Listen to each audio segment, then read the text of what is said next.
ठीक है, आज एक नया चैप्टर स्टार्ट करें ह्यूमन फिजियो का। हेडिंग डालो बच्चों। चैप्टर का नाम है बॉडी फ्लूइड्स एंड सर्कुलेशन। चलो,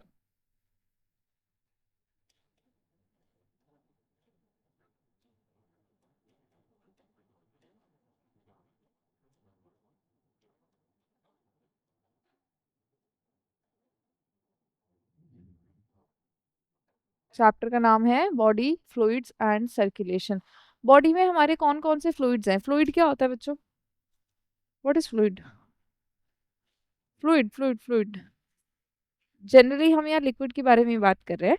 तो हमारी बॉडी में कौन कौन से लिक्विड्स हैं जो आपको पता है? बेसिकली जो फ्लो होते हैं हमारी बॉडी में, सर्कुलेटरी फ्लूइड कौन कौन से हैं? ब्लड। ब्लड के बारे में आपको पता है। ब्लड के अलावा दूसरा कौन सा होता है? लिम्फ, है ना। कनेक्टिव टिश्यू जब मैंने पढ़ाया था तब भी बताया था, ब्लड और लिम्फ। अगर हम अपनी बात करें तो हमारे पास क्लोज्ड सर्कुलेटरी सिस्टम है, पता है आप लोगों को। तो उस क्लोज्ड सर्कुलेटरी सिस्टम में या उस ब्लड वेजल्स में ब्लड फ्लो करे, उसके लिए एक पंपिंग ऑर्गन हमारे पास प्रेजेंट होता है या नहीं? उसको हम क्या बोलते हैं? हार्ट। क्या बोलते हैं? हार्ट। क्या आपको थोड़ा बहुत आइडिया है हार्ट के चेम्बर्स के बारे में? Atrium, ventricle, to chambered heart, three chambered heart, पता है आपको थोड़ा बहुत? नहीं पता? चलो, तो आज ही हम आपको सब कुछ बताएंगे। सबसे पहले देखो, ब्लड मुझे लगता नहीं तुम्हें पढ़ाने की जरूरत है क्योंकि ब्लड में तुम्हें पढ़ा चुकी हूँ, ठीक है। सबसे पहले आज मैं तुम्हें हार्ट के बारे में ही पढ़ाती हूँ। हेडिंग डालो बच्चों, हार्ट। चलो,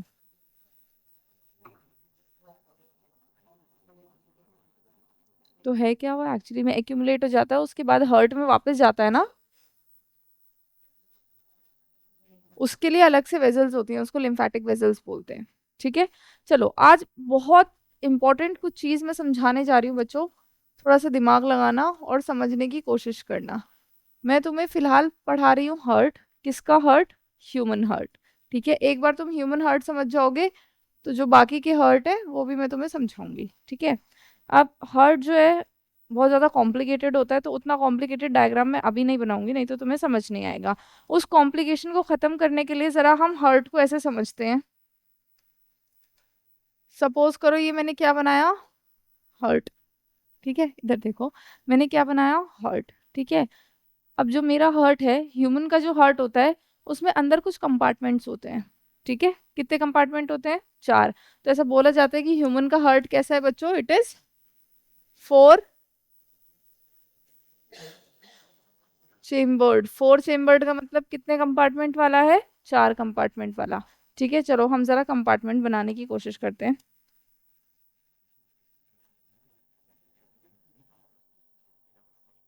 ठीक है। समझ में आया? बन गए 4 कंपार्टमेंट। 2 कंपार्टमेंट ये रहे, 2 कंपार्टमेंट ये रहे, दिख रहे हैं आप लोगों को? ऊपर वाले कंपार्टमेंट कंपैरेटिवली नीचे से मैंने थोड़े से छोटे बनाए हैं, दिख रहा है? ऑब्जर्व कर पा रहे हो? ऊपर वाले जो कंपार्टमेंट्स हैं इनको हम बोलते हैं बच्चों एट्रियम। क्या बोलते हैं? एट्रियम। ऊपर वाले को क्या बोल रहे हैं हम? और नीचे वाले को क्या बोलते हैं? ये है वेंट्रिकल, ये है वेंट्रिकल। बहुत समझने की कोशिश करना आराम से। This is the diagram of a heart. ऊपर वाले 2 chamber is known as atrium, नीचे वाले इज नोन एज वेंट्रिकल। अगर सपोज करो मैंने ही अपना इसी तरीके से हार्ट रखा हुआ है, तो ये वाला साइड कौन सा हो जाएगा मेरा? लेफ्ट। तो ये कौन सा एट्रियम हो गया? ठीक है। ये कौन सा वेंट्रिकल हो गया? ये, दिस वन इज। क्या आपको समझ में आ रही है चीजें? ठीक है। अब इस हार्ट के पास जिम्मेदारी है किस चीज की? किसको? पूरी बॉडी में ब्लड को क्या करना है बेटा? सर्कुलेट करना है, ठीक है। बहुत ध्यान से सुनते जाओ। तो पूरी बॉडी से जो ब्लड वेजल्स होंगी वो हार्ट में आएंगी भी, और हार्ट से ब्लड वेजल्स जाएंगी भी जो पूरी बॉडी को सप्लाई करती होंगी। क्लियर है इतनी बात? ठीक है। अब सबसे पहले this is the basic structure layout of the heart, जिसमें 4 चेम्बर्ड है। Right atrium, left atrium, right ventricle, left ventricle. Right atrium में कुछ ब्लड वेजल्स एंटर करती हैं, याद रखोगे। ऊपर ब्लड वेजल एंटर करेंगी, वेंट्रिकल से एग्जिट करेंगी, ठीक है। समझो इस चीज को। राइट एट्रियम में समझने की कोशिश करना बच्चों। दो ब्लड वेजल्स एंटर करती है, ठीक है, नाम भी याद रखने हैं। एक का नाम है सुपीरियर वेना कावा, ठीक है, दूसरी का नाम है इंफीरियर वेना कावा, ठीक है। तो राइट एट्रियम में ब्लड वेसल्स एंटर कर रही है ना, तो एंटर के लिए जरा हम एक एरो बनाते हैं।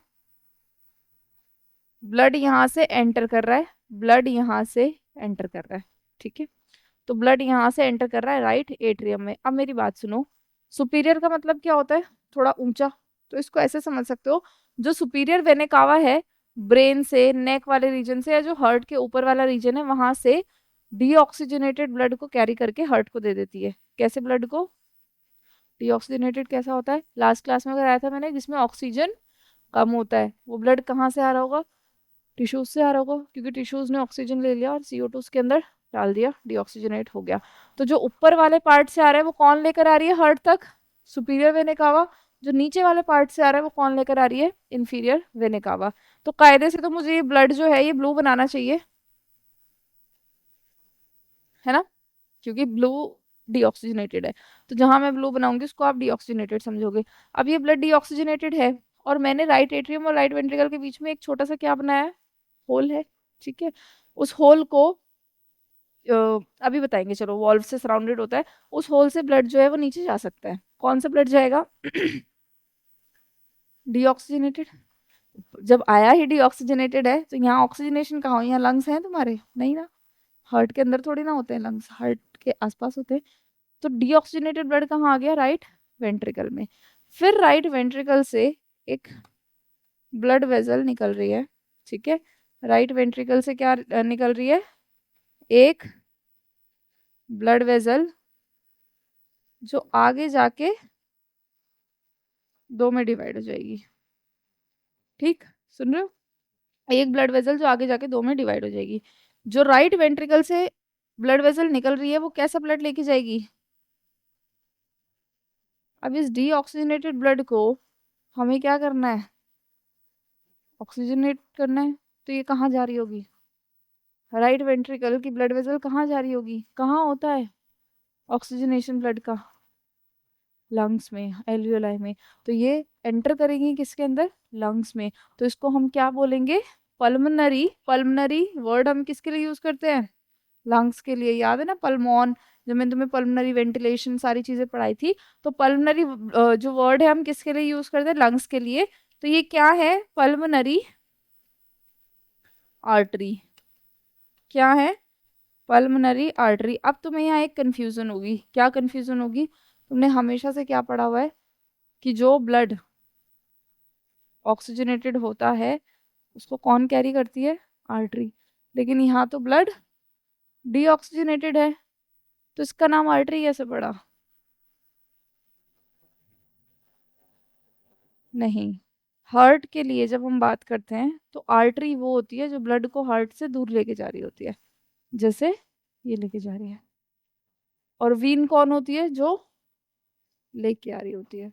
तो ये वीन है, और वीन है, इसमें डीऑक्सीजनेटेड ब्लड भी है। दिख रहा है ना तुमको? है ना, superior vena cava, inferior vena cava veins है, क्योंकि ये ब्लड लेकर आ रही है और इनके अंदर डीऑक्सीजनेटेड ब्लड भी है। लेकिन पल्मोनरी आर्टरी एक ऐसी आर्टरी है जिसके अंदर कैसा ब्लड है बच्चों? डीऑक्सीजनेटेड। तो सबसे पहले तो मैं जरा साइड में लिखूं आर्टरी,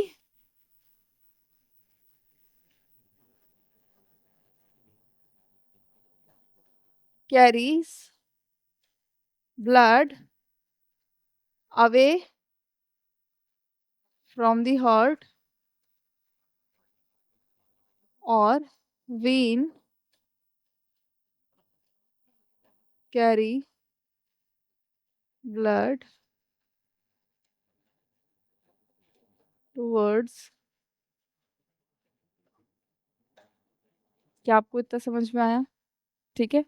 अब ये मैंने आगे इसको दो में ही तोड़ दिया बच्चों। पल्मोनरी आर्टरी तो एक निकली थी, आगे जाके दो डिविजन्स क्यों हो गई उसकी? एक राइट लंग में जाएगी, एक लेफ्ट लंग में जाएगी, ठीक है, यहाँ से। ठीक है, one for right lung, one for left lung, ठीक है। तो सपोज करो यहां से गई ये किसके पास, किसके पास जाएगी बच्चों ये? तुम्हारी आईओक्यूएम की क्लासेस भी चल रही हैं क्या? आईओक्यूएम की, ठीक है ठीक है। तो ये किसके पास जाएगी बच्चों? लंग्स के पास। किसके लिए? ऑक्सीजनेशन के लिए। तो मैं लिख दूं लंग्स के पास किसके लिए? For oxygenation. अब यहां से लंग्स से जो बाहर निकलेंगी, ठीक है, वो किधर जाएंगी बच्चों? घूम फिर के वो आएंगी किधर? लेफ्ट एट्रियम में। तो उतना मैं नहीं बना रही, नहीं तो कंफ्यूज हो जाओगे। तो लेफ्ट एट्रियम में भी दो क्या एंटर कर रही हैं? वीन। क्यों लिखा मैंने वीन? क्योंकि vein carry blood towards the heart. लेकिन ये वीन कहाँ से आ रही है? तो क्या नाम होगा इनका? Pulmonary Wien. और कैसा ब्लड होगा इसमें? हो गया एक एक्सेप्शन। तो ब्लड आया, ये है एक ब्लड, ब्लड, समझ में आया? और ये है आपकी पल्मोनरी वीन। और पल्मोनरी वीन में कैसा ब्लड है बच्चों? याद रखोगे, लिख लो। तुम लोग तो अलग अलग पेन लेके नहीं बैठे हो ना। कि pulmonary Wien carry oxygenated blood, pulmonary artery carry D oxygenated blood. समझ में आया? चलें आगे। ठीक, चलो अब सुनो। ये रही जगह लेफ्ट एट्रियम से लेफ्ट वेंट्रिकल के लिए। तो लेफ्ट एट्रियम से लेफ्ट वेंट्रिकल में ब्लड आ जाएगा। कैसा ब्लड आएगा बच्चों? ऑक्सीजनेटेड और डीऑक्सीजनेटेड? चलो तो ये रहा ऑक्सीजनेटेड ब्लड। हमारा लेफ्ट एट्रियम भरा हुआ है किससे? ऑक्सीजनेटेड ब्लड से। अब किसको पहुंचाएगा ये ऑक्सीजन? किसको चाहिए ऑक्सीजन? टिश्यूज को। कौन से टिश्यूज को? बॉडी के हर एक टिश्यूज को। तो मेन जो आर्टरी होती है जो बॉडी के हर एक टिश्यू को ब्लड पहुंचाने की जिम्मेदारी लेती है, याद रखोगे।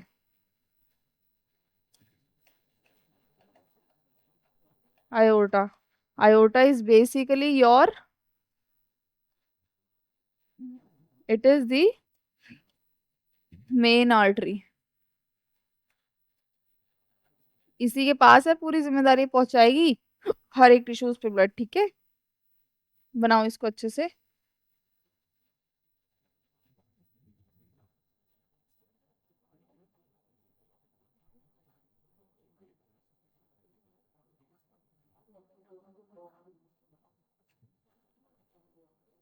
किसमें? एक लंग से आ रही है ना, एक राइट से और एक लेफ्ट से।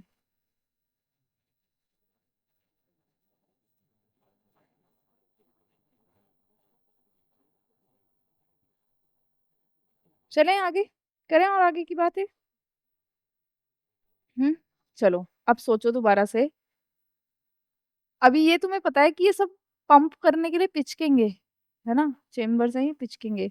ठीक है, अभी पिचकेंगे, ठीक है, कोई दिक्कत नहीं है। पर मैं तुम्हें ये समझाना चाह रही हूँ, लेफ्ट वेंट्रिकल के पास किस चीज की जिम्मेदारी है? हर एक टिश्यू को ऑक्सीजन पहुंचाना। ठीक, तो जो लेफ्ट वेंट्रिकल है उसको बहुत ज्यादा तेजी से पंप नहीं करना पड़ेगा ब्लड, इतने प्रेशर से जाए कि पूरी बॉडी में अगेंस्ट द ग्रेविटी ऊपर भी पहुंच जाए। करना पड़ेगा या नहीं करना पड़ेगा? क्या उतनी जिम्मेदारी राइट वेंट्रिकल के पास है? राइट वेंट्रिकल को कहाँ भेजना है ब्लड? लंग्स कहाँ है? बराबर में। ठीक है, तो क्वेश्चन आता है, जो वॉल होती है, सुन लो, wall of left ventricle is thick या थिकर देन राइट। क्यों? Because left ventricle has to pump the blood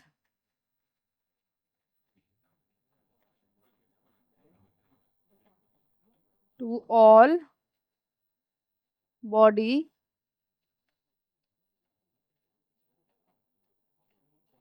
tissues, whereas right ventricle pump the blood to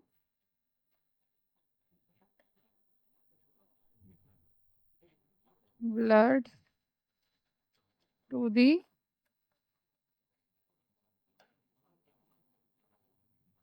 समझ में आया? ठीक है, अब मेरी बात सुनो, फिर कुछ इंपॉर्टेंट चीज आई है। ऐड करूं स्लाइड? चले, ठीक है। दोबारा से हार्ट का डायग्राम देखो। अभी मैं ब्लड वेजल्स नहीं बना रही। देखो,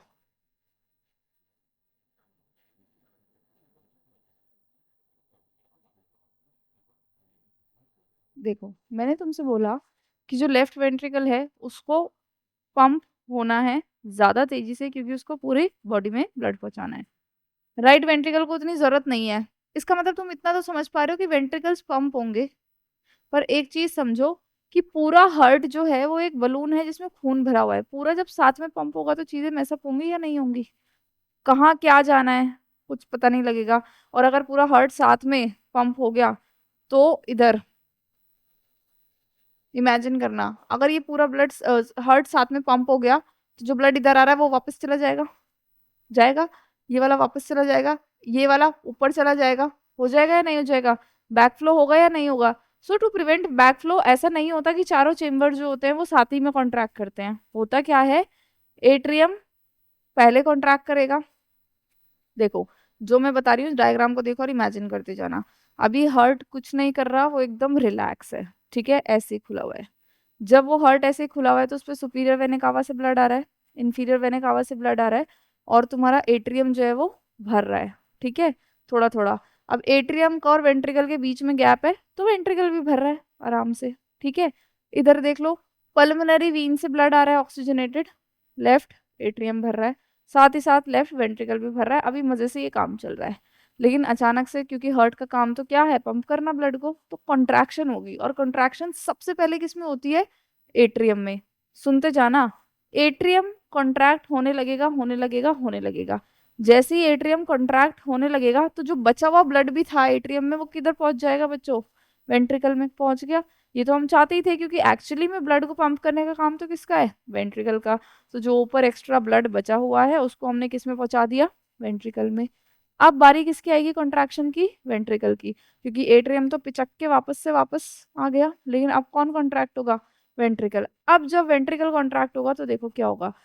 जैसे ही वेंट्रिकल कॉन्ट्रैक्ट होगा तो जो वेंट्रिकल्स में ब्लड है वो ऊपर जाने लगेगा। हम्म, अब नीचे जाएगा या नहीं जाएगा? अब मैं बताती हूँ होता क्या है। यहां से ब्लड निकले, कौन सा कलर यूज करूं? चलो, बहुत दिख रहा है अच्छे से।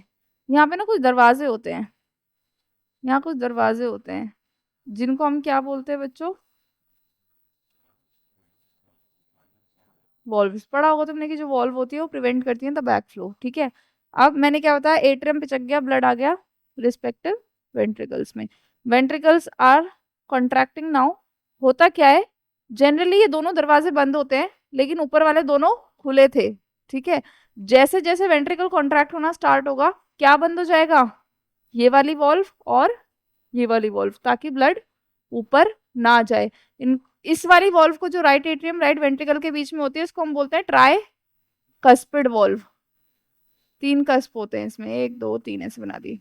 ठीक है, और इसको बोलते हैं हम बाय कस्पिड वॉल्व। समझने की कोशिश करो, तो जैसे ही वेंट्रिकल्स कॉन्ट्रैक्ट होंगे क्या होने वाला है बच्चों? तुम्हारी ट्राइकस्पिड वॉल्व और बाइकस्पिड वॉल्व क्या हो जाएगी? बंद, क्लोज। और कौन सी वॉल्व खुल जाएगी? नीचे वाली, ये और ये, इनको बोलते हैं सेमी लूनर वॉल्व। क्या बोलते हैं? Semi lunar valve. क्या वॉल्व बोलते हैं इसको? Semi lunar valve. ठीक है, समझ में आया आपको? Hmm, tricuspid, bicuspid, cusp होते हैं इसमें। ठीक,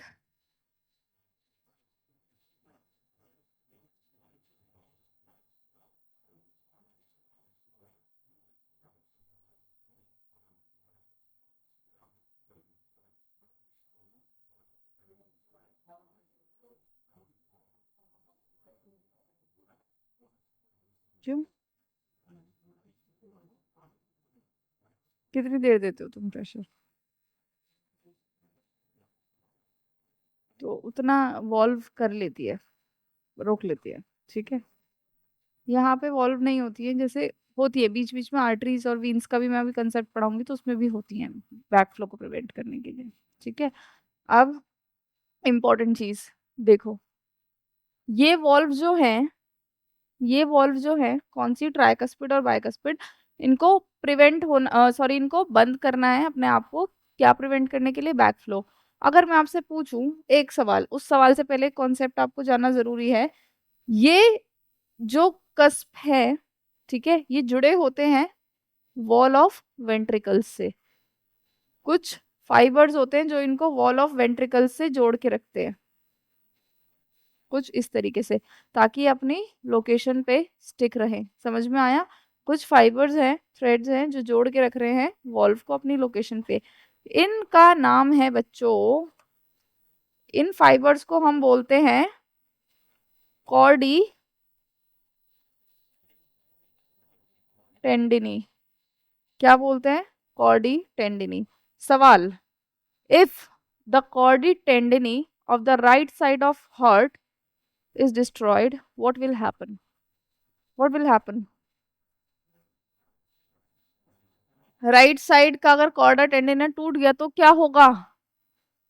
जब वेंट्रिकल कॉन्ट्रैक्ट होगा तो बैक फ्लो हो जाएगा ब्लड का राइट वेंट्रिकल से राइट एट्रियम में। इसमें ऑक्सीजनेशन कहाँ से आया? ऑक्सीजनेशन का काम तो यहाँ होना ही नहीं है, यहाँ तो सिर्फ पंपिंग का काम होना है। तुम्हें समझ में आ रहा है मैं क्या बताना चाह रही हूँ? तुम्हें समझ में आया? तो ये बेसिक बेसिक हार्ट का एक लेआउट है, इसको ऐड करो सारी चीजों को, चलो जल्दी।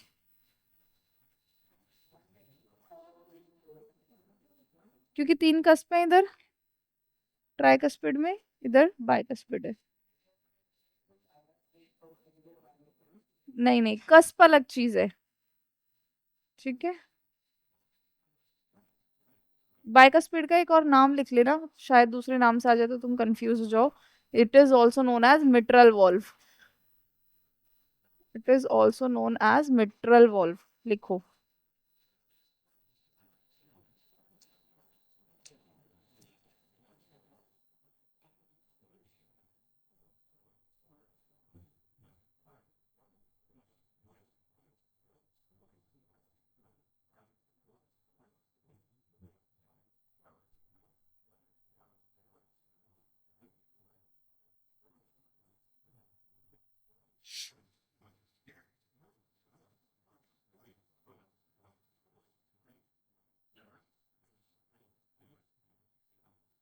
लिख लिया? समझ में आया बेसिक हार्ट का डायग्राम? चलो थोड़ा सा आगे और इम्पोर्टेंट चीजें हम समझने की कोशिश करते हैं। सबसे पहले हार्ट के बारे में तुम्हें कुछ बेसिक नॉलेज होनी चाहिए कि एक्चुअली में हार्ट की लोकेशन कहाँ है। इसको मिटा देती हूँ, इसका अब हमें जरूरत नहीं है, हमने वही कर लिया। हार्ट कहाँ पे लोकेटेड होता है बच्चों? Heart is located in the thoracic cavity. तो पहला पॉइंट लिखो, हार्ट इज लोकेटेड या heart is present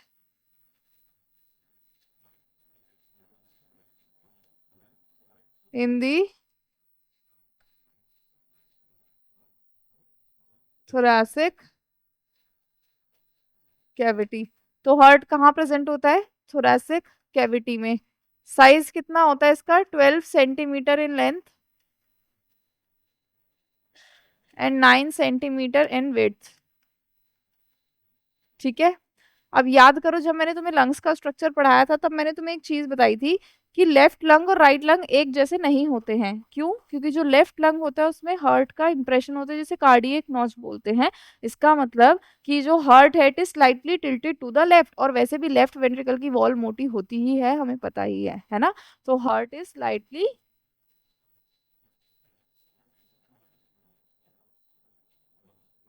tilted towards किधर की तरफ बच्चों? लेफ्ट की तरफ। अब तुमको याद होगा जब मैंने तुम्हें एनिमल किंगडम बताया था तब मैंने तुम्हें बताया था तीन लेयर्स होती हैं, एक्टोडर्म, एंडोडर्म और मीजोडर्म, बताया था। जिसके पास तीनों लेयर होती है ट्रिप्लोब्लास्टिक, जिसके पास दो होती है डिप्लोब्लास्टिक, बताया था। तो हार्ट कौन सी लेयर से बना है ये आपको पता होना चाहिए। So heart is mesodermal in origin, याद रखो। हार्ट इज मीजो डर्मल इन, ये कोई ब्लास्टिक नहीं है, ये हम तो ट्रिप्लोब्लास्टिक है ना ह्यूमंस, उसमें से जो मीजोडर्म है वो हर्ट बना रही है। So heart is mesodermal in origin. समझ में आया आप लोगों को? चलें आगे।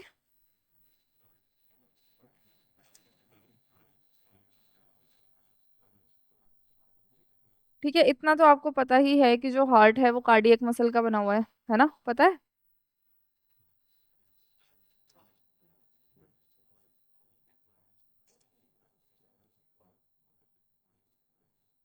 करो जल्दी ऐड करो।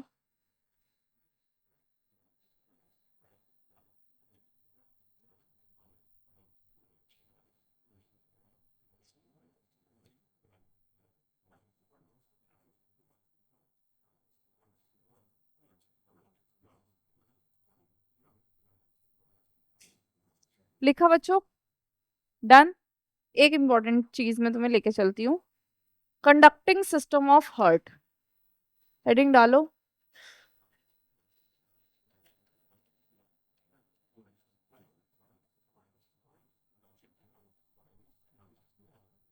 कंडक्टिंग सिस्टम ऑफ हार्ट का क्या मतलब है? एक सबसे इंपॉर्टेंट चीज जो तुम्हें पता होना चाहिए, that our heart is myogenic. कैसा है अपना हार्ट? Heart is myogenic. अब ये क्या नया वर्ड है और इसका क्या मतलब है? हमारा हार्ट खुद से अपनी जो हार्ट बीट है या पंप करने का एक्शन है उसको इनिशिएट कर सकता है। कभी कभी तुमने देखा होगा, अगर हार्ट ट्रांसप्लांट होता भी है और दिल को बाहर निकाला चाहता है तो ब्रेन से अगर कनेक्शन कट भी कर दिया जाए तो कुछ टाइम तक जो दिल है वो धड़कता है। क्यों? क्योंकि हमारे हार्ट के पास वो कैपेसिटी है कि वो खुद से उस एक्शन को ओरिजिनेट कर सकता है। ब्रेन सिर्फ उसको कंट्रोल करता है कि डर है किसी को किसी चीज का तो हार्ट रेट बढ़ जाएगा, रिलैक्स कर रहा है तो हार्ट रेट जो है वो नॉर्मल रहेगा। समझ में आया? पर हार्ट बीट खुद कौन इनिशिएट करता है? हार्ट खुद। ठीक। अब ये तुम लोग जानते हो कि एट्रियम पहले कॉन्ट्रैक्ट करते हैं और वेंट्रिकल्स बाद में कॉन्ट्रैक्ट करते हैं। ऐसा क्यों होता है इसके लिए मैं तुम्हें बताती हूँ, कंडक्टिंग सिस्टम से तुम्हें समझ में आएगा। तो वही, अभी हम हार्ट को ऐसे ही मान के चलेंगे। ठीक है, चलो अब मुझे चेम्बर्स गिनवाओ बच्चों। ये कौन सा चेम्बर है? राइट। ये लेफ्ट एट्रियम, ये राइट वेंट्रिकल, लेफ्ट वेंट्रिकल। अब मेरी बात सुनो, जो आपका राइट एट्रियम होता है, ठीक है, उसके कोने में यहाँ पे एक टिश्यू एग्रीगेट होता है। ये टिश्यू कौन सा है? Muscular tissue. कौन सी मसल? Cardiac muscle. ठीक है, तो उसका एक एग्रीगेशन बन जाता है, गुच्छा बन जाता है। कहाँ पे? राइट एट्रियम के एकदम टॉप कॉर्नर में। ठीक है, जहाँ पे वेने कावा होती है उसके जस्ट नीचे ही, जहाँ वेने कावा एंट्री कर रही है उसके जस्ट नीचे ही टिश्यू का एक नोड्यूल बनाया है। उसको हम बोलते हैं बच्चों एस ए नोड। क्या बोलते हैं? S A node. It is actually the pacemaker. पूरी फुल फॉर्म में लिखवाऊंगी, क्या है ये, लिखवा भी देती हूँ। It is known as sino atrial node, S A node. अब ये जो ऐसे नोड होता है बच्चों, ये हार्ट के बेसिकली एक्शन पोटेंशियल जनरेट करता है। जैसे नर्व में नहीं होते एक्शन पोटेंशियल जिसकी वजह से नर्व इम्पल्सेस ट्रांसमिट होती हैं, सेम ये भी एक्शन पोटेंशियल को जनरेट करता है। And it can generate action potential of 70 से 75 पर मिनट। अगर ये 70 से 75 पर मिनट एक्शन पोटेंशियल जनरेट कर रहा है तो इसका मतलब हमारा दिल एक मिनट में कितनी बार धड़कता है? 70 से 75, यही रेंज तो आपने पढ़ी है। So it is also known as the sinoatrial node, is also known as the, नाम सुना होगा आपने इसका, पेस मेकर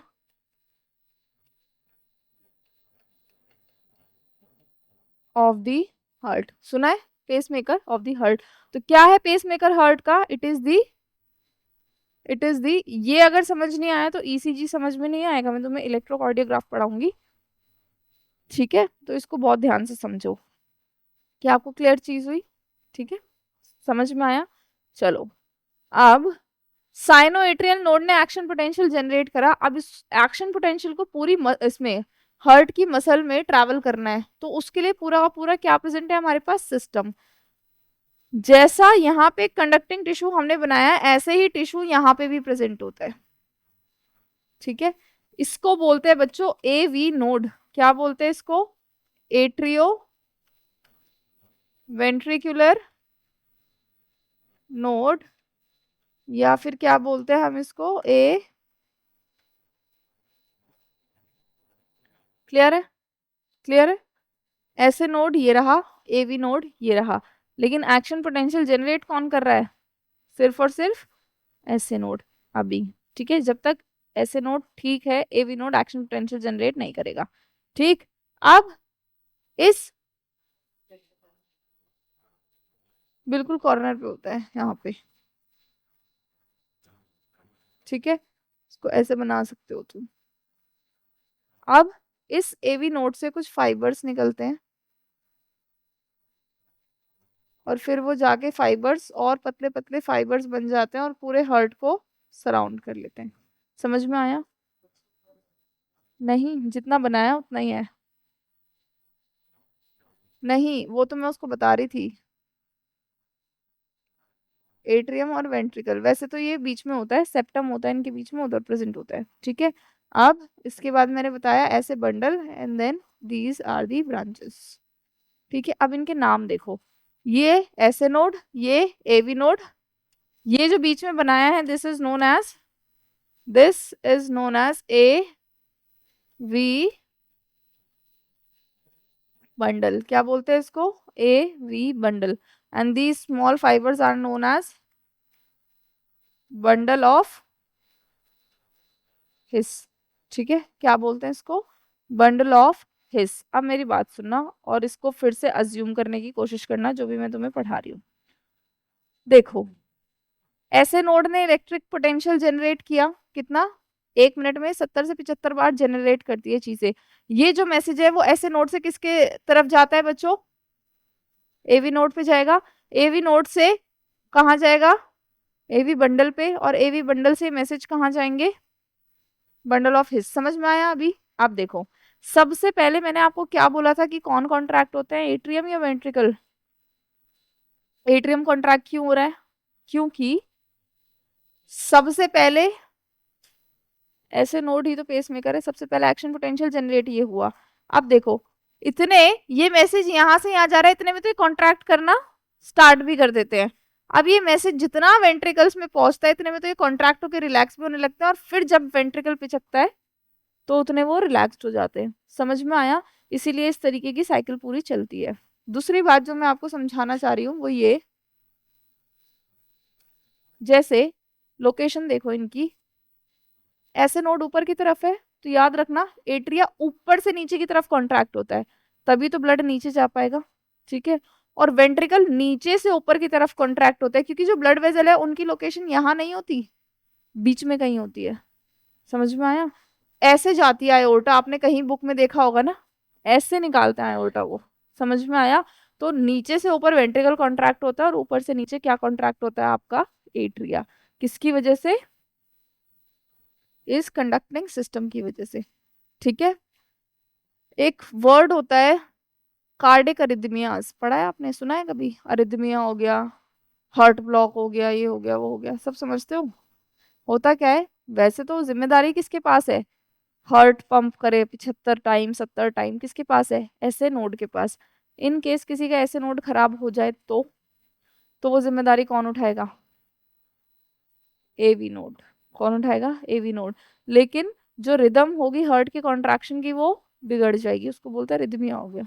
ठीक है, अब ऐसे केस में जिसका ऐसे नोड खराब हो जाता है, फिर उसके हार्ट के पास एक्चुअली में एक बैटरी लगाई जाती है, जो इतने टाइम्स ही एक्शन पोटेंशियल को जनरेट करे। ये तो आपने पक्का देखा होगा, ये तो लोग बताते ही हैं, नहीं देखा है। लाइफ स्पैन होती है उसकी 3 इयर्स 5 इयर्स, उसके बाद उसको चेंज कराना पड़ता है। ठीक है, समझ में आया।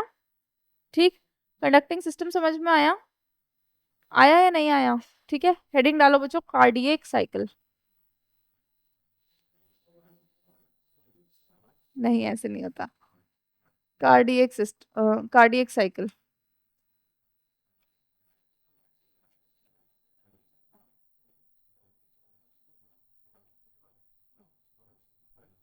कार्डियक साइकिल का क्या मतलब है बच्चों? What do you mean bye cardiac cycle? जितने भी सीक्वेंस ऑफ इवेंट्स होंगे जब हमारा दिल कितनी बार धड़केगा? एक बार। जब हमारा दिल एक बार धड़केगा तो उसके साथ जो कुछ भी होगा उसको हम किस में पढ़ने वाले हैं बच्चों? कार्डियक साइकिल में। ठीक है। लगभग हम 1 मिनट में कितनी बार सांस लेते हैं, सॉरी कितनी बार हमारा दिल धड़कता है? 70 से 75 टाइम। तो देखा जाए तो एक हार्ट बीट का जो टाइम होता है वो कितना होता है? लगभग लगभग 0.8 सेकेंड। अब इस 0.8 सेकेंड में क्या क्या होना है? एट्रियम को कॉन्ट्रैक्ट होना है, वेंट्रिकल्स को कॉन्ट्रैक्ट होना है, एट्रिया को रिलैक्स होना है, फिर वेंट्रिकल रिलैक्स होने में अपना अलग टाइम लेता है। ठीक है।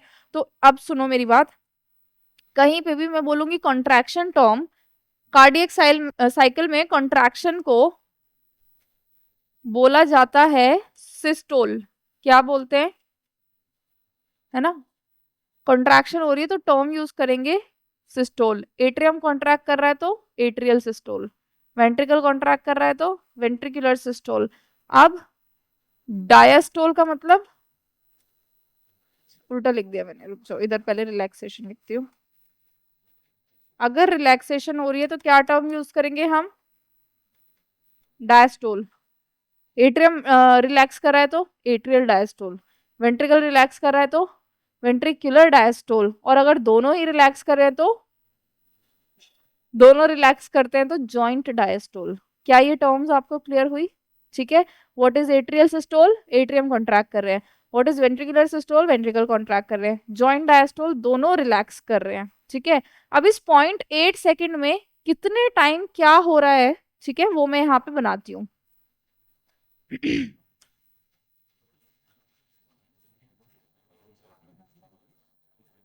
मतलब देखो, अब एक चीज बहुत ध्यान से सुनो, ये मैं पूरा कार्डियक साइकिल बनाया है मैंने। ये 0.4 सेकेंड हो गए, ये 0.4 सेकेंड हो गए। ठीक है। 0.4 सेकेंड टाइम तो बच्चों ऐसा रहता है जिसमें क्या हो रहा होता है आपका? जॉइंट।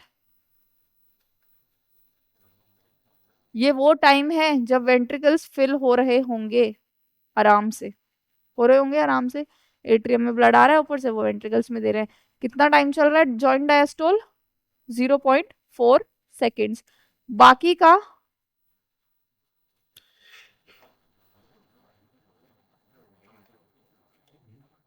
0.1 सेकेंड में क्या होता है, 0.3 सेकेंड में क्या होता है, ये मैं बताऊंगी, लिखो इसको।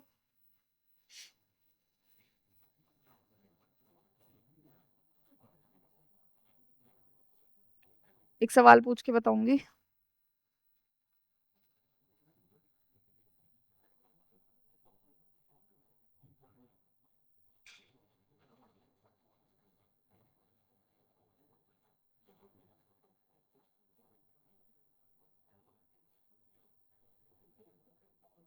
जॉइंट डायस्टोल जब दोनों रिलैक्स है।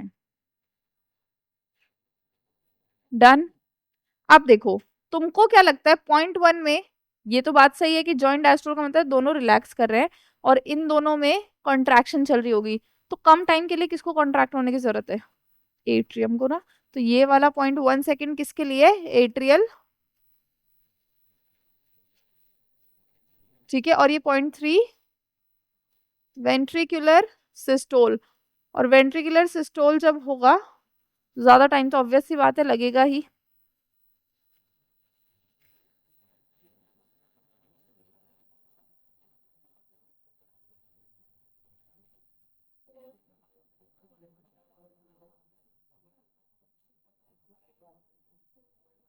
पॉइंट थ्री सेकेंड के लिए और फिर 4 सेकेंड के लिए दोनों रिलैक्स करेंगे। हाँ, पूरा चेम्बर रिलैक्स करेगा। समझ में आया? और एक चीज और, 0.1 सेकेंड के लिए ये अगर कॉन्ट्रैक्ट हुआ है तो ये अंडरस्टूड होना चाहिए कि 0.7 के लिए पूरा एट्रियम रिलैक्स ही कर रहा है ना। 0.3 सेकेंड के लिए अगर वेंट्रिकुलर सिस्टोल हो रहा है तो ये और ये वेंट्रिकुलर डायस्टोल है। ठीक है। समझ में आया? अगर आपसे पूछा जाए वेंट्रिकल कितने टाइम रिलैक्स रहते हैं कार्डियक साइकिल में, तो क्या आंसर है? 0.5, है ना। आपसे पूछा जाए एट्रियम कितने टाइम रिलैक्स रहते हैं, 0.7, लेकिन साथ में कितना टाइम दोनों रिलैक्स रहता है, पूरा हार्ट रिलैक्स रहता है 0.4 सेकेंड। अब मेरी बात सुनो, स्टेथोस्कोप देखा है, स्टेथोस्कोप जो डॉक्टर यूज करते हैं, ठीक है, वो तुम्हारी ब्रेकियल आर्टरी पे लगाते हैं और हार्ट साउंड सुनते हैं, ठीक है, सुनते हैं नहीं सुनते? अब वो एक्चुअली में हार्ट साउंड कब आते हैं, कब आते हैं, सोच के बताओ। मतलब मान लो क्या होता है, सुनते हैं, सब सुनते हैं। अब मेरी बात सुनो, अगर ये रूम बहुत शांत है, यहाँ कोई भी नहीं है और बस ये गेट है, ठीक है, फॉर एग्जाम्पल अगर देखते हैं सेट बैठता है नहीं बैठता, अगर ये रूम बिल्कुल शांत है, इसमें थोड़ी सी भी आवाज नहीं हो रही है, कोई खांस नहीं रहा है, कुछ नहीं हो रहा है, तो यहाँ आवाज कब आएगी? जब ये गेट खुलेगा और बंद होएगा, है ना, यही गेट आवाज करेगा। अब हर्ट में दरवाजे कौन से थे? वॉल्व्स। तो एक्चुअली में आवाज कौन करता है, और हम किसको सुनते हैं? वॉल्व्स की वॉइस को। समझ में आया? अब ये आवाज किधर किधर आती है देखो, जब बहुत ज्यादा वेंट्रिकल कॉन्ट्रैक्ट हो रहे हैं, समझते जाओ, अभी हम कहाँ हैं, एट्रियम जो है वो कॉन्ट्रैक्ट हो गया, उसके बाद वो रिलैक्स कर रहा है। अब वेंट्रिकल ने कॉन्ट्रैक्ट होना स्टार्ट हुआ, कॉन्ट्रैक्ट होना स्टार्ट हुआ, कॉन्ट्रैक्ट होना स्टार्ट हुआ, तो क्या हुआ?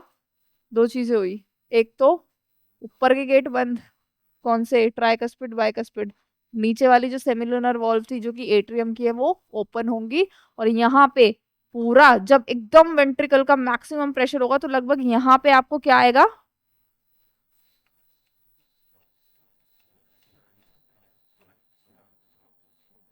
ठीक है, हर्ट का साउंड आएगा, ठीक है, और ये हर्ट का साउंड कैसा आता है बच्चों? इट इज डब, डब सुनाई आता है ये, और लगभग 0.1 सेकेंड के लिए प्रॉपर सुनाई आता है, ठीक है। दूसरा, इधर देखो, अब देखो हार्ट जो है वो रिलैक्स कर रहा है, रिलैक्स कर रहा है, रिलैक्स कर रहा है, ऊपर से सब भरे जा रहा है, भरे जा रहा है, भरे जा रहा है, ठीक है, भर रहा है ऊपर से सब कुछ। जब एट्रिया पूरा कॉन्ट्रैक्ट हो गया और अब वेंट्रिकल ने कॉन्ट्रैक्ट करना बंद करा, तो दूसरा यहाँ पे क्या होगा बच्चों, जो ऊपर वाली खिड़की है वो बंद होगी, यहाँ पे एक और साउंड आएगी, उसको हम बोलेंगे लब। क्या बोलेंगे? लब। So this will be the heart sound 1, जो पहले सुनाई आती है, लब। Heart sound 2 is dub. दिल कभी भी धक धक नहीं करता है, वो लब डब करता है, ठीक है, समझ में आया? ये हार्ट साउंड है। डन।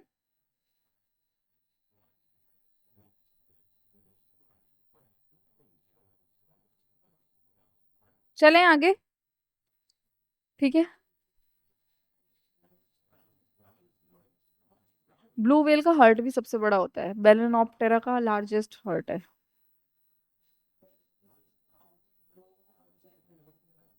किसने बोला? पता नहीं, कांट से एनीथिंग।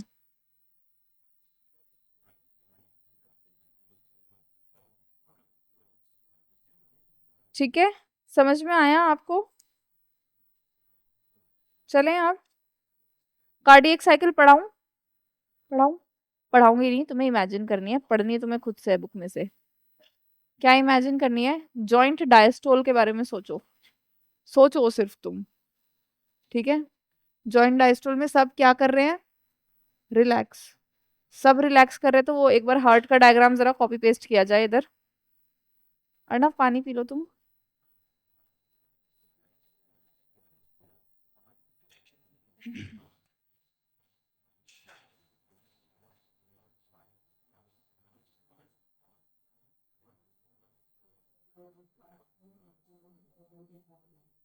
अरे,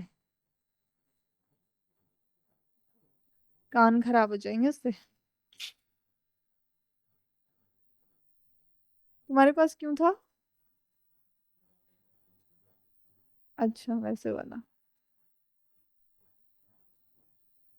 चलो कोई नहीं, टेढ़ा भी है तो चल जाएगा काम। पहले अर्नव को आने देते हैं। ये ऐड कर लिया तुमने अपनी कॉपी में?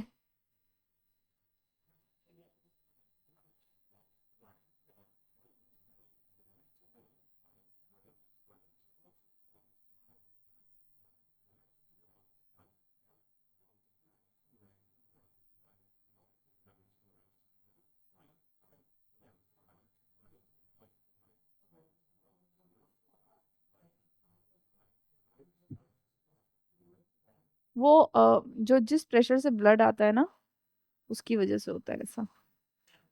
आओ, वापस क्यों जा रहा है?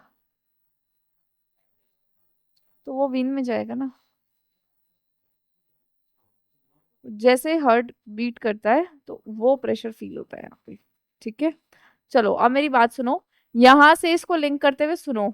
जॉइंट डायस्टोल का मतलब है चारों चेम्बर्स क्या कर रहे हैं, मस्त रिलैक्स कर रहे हैं। ठीक है, तो सुपीरियर वेने कावा, इंफीरियर वेने कावा राइट एट्रियम में ब्लड डाल रही है, पल्मोनरी वीन्स लेफ्ट एट्रियम में। ठीक है, ऊपर से ब्लड नीचे भी राइट वेंट्रिकल्स में आराम से भर रहा है, और लगभग 70% ब्लड जो है एट्रियम से वेंट्रिकल में यूं ही चला जाता है। कौन से फेज में? जॉइंट डायस्टोल में।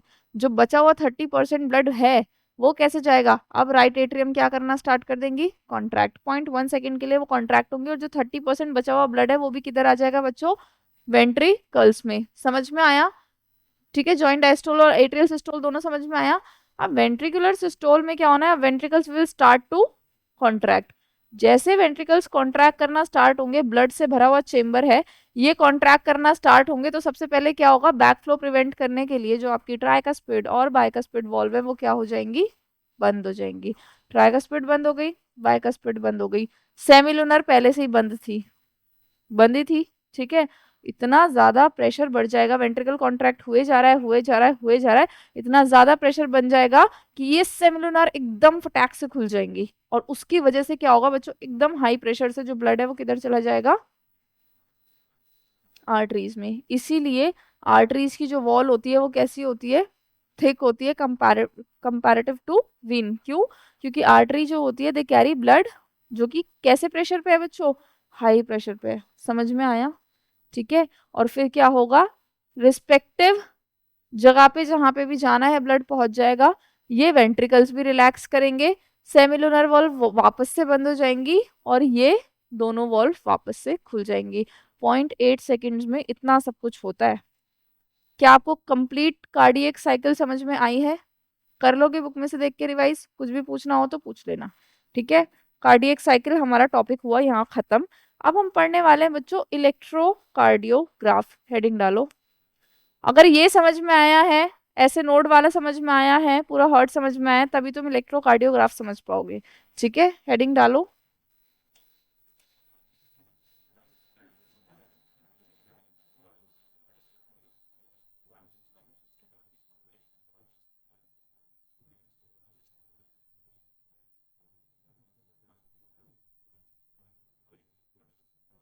ठीक है, इलेक्ट्रोकार्डियोग्राफ जो है ये क्या है? क्या है बच्चों electrocardiograph? It is basically the machine, ठीक है, जिससे हम हार्ट की इलेक्ट्रिकल एक्टिविटी को मेजर करते हैं।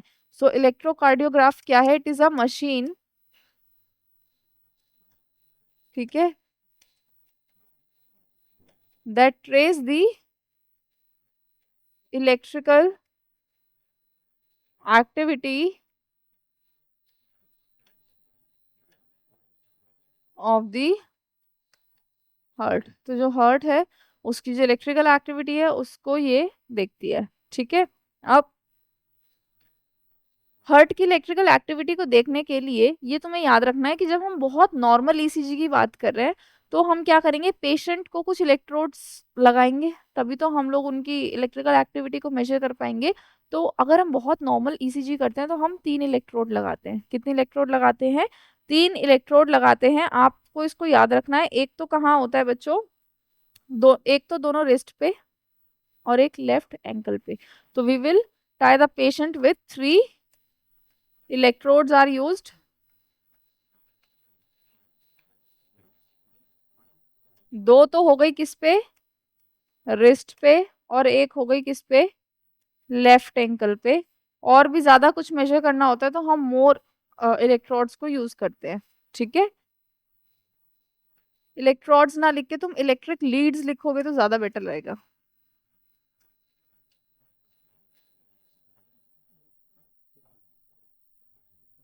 ठीक है, डन। अब इलेक्ट्रोकार्डियोग्राफ मशीन पे हमने पेशेंट को सारे लीड्स लगा दी हैं।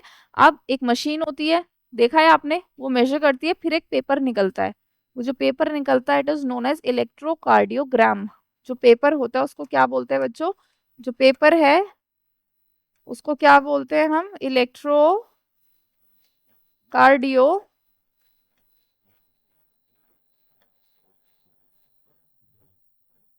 समझ में आया? Paper is known as electrocardiogram. ठीक, चलो। अब मान लो इलेक्ट्रोकार्डियोग्राम को हम रीड कर रहे हैं तो हमें उसमें क्या देखने को मिलता है? ऐसा,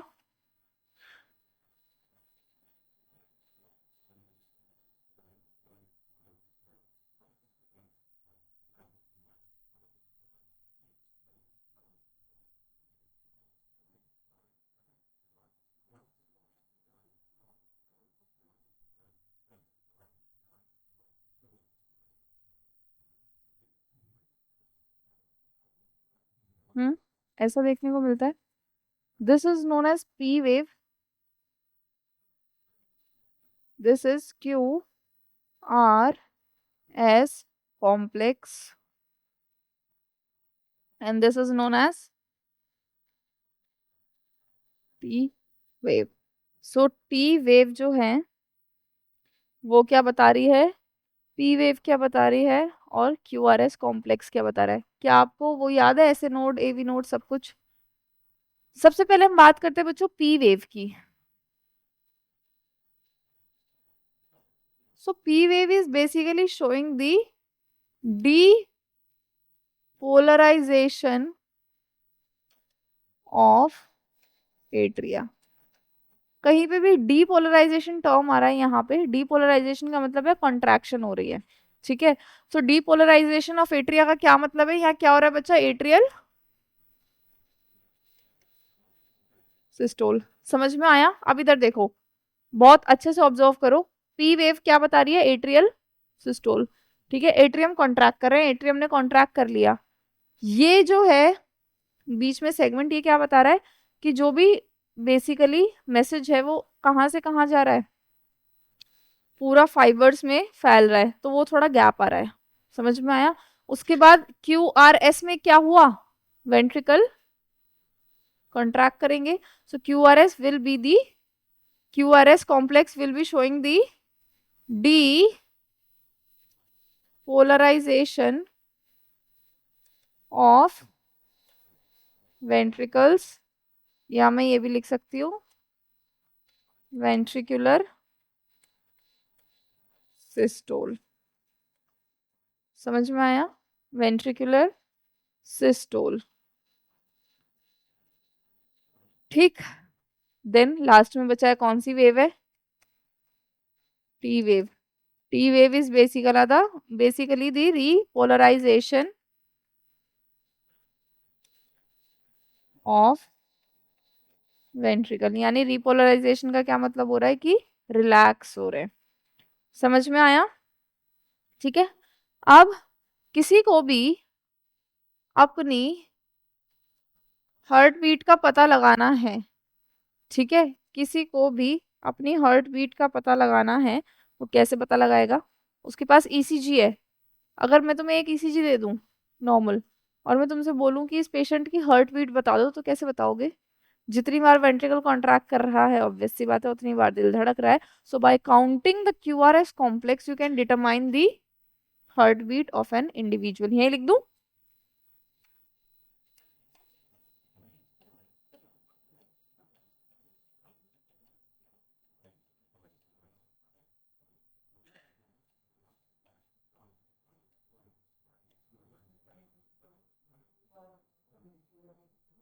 हम्म,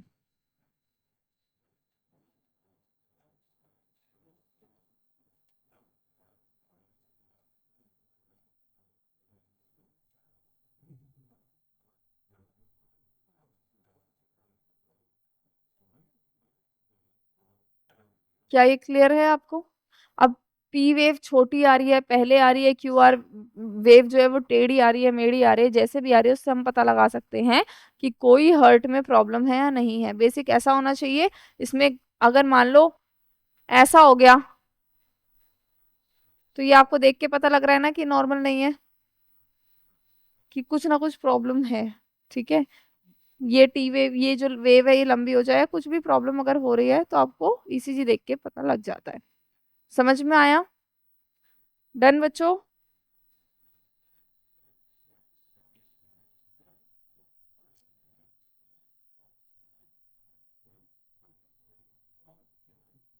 बहुत कुछ। ठीक है। व्हाट इज कार्डियक आउटपुट, बताओ बच्चों। कुछ कुछ फॉर्मूलाज बताती हूँ मैं तुमको। लिख लिया ना ये इहा? ठीक है। What is cardiac output? अगर मैं तुमसे पूछूं कि तुम 1 घंटे से यहाँ बैठे हो, व्हाट इज योर आउटपुट, तो जो तुमने सीखा या जो तुमने किया, that is your output. So cardiac output का मतलब क्या है कि कितना amount of blood is pumped by heart in a minute. ठीक है, so it is the amount of blood pumped bye ventricle in a minute. उसको आप क्या बोलते हो? Cardiac output. और कितना होता है लगभग ये?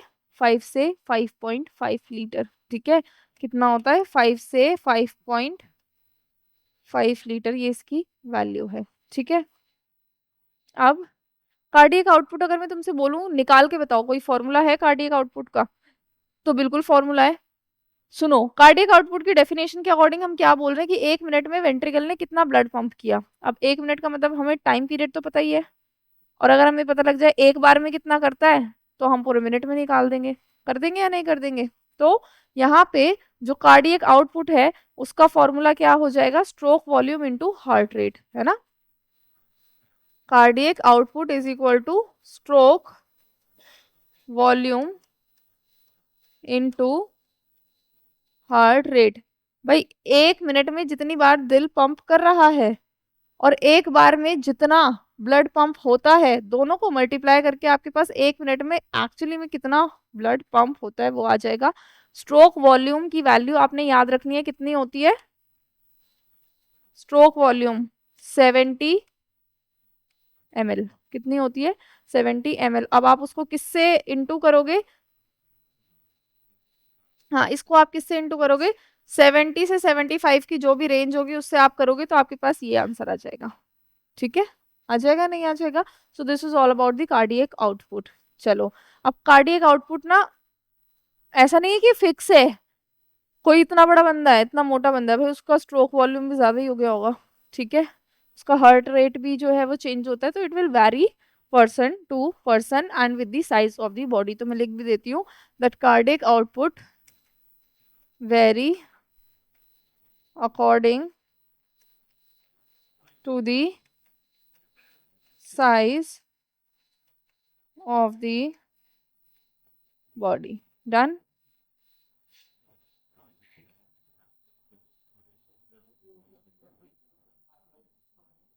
क्या?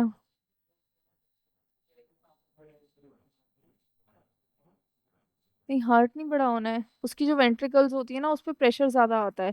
जब बार बार वो करती है ना तो वेंट्रिकुलर हाइपरट्रॉफी भी हो जाती है। मतलब अगर आप वेंट्रिकल को कंपेयर करोगे तो उनके वेंट्रिकल का साइज बढ़ जाता है। ठीक है, अब एक सवाल है मेरा।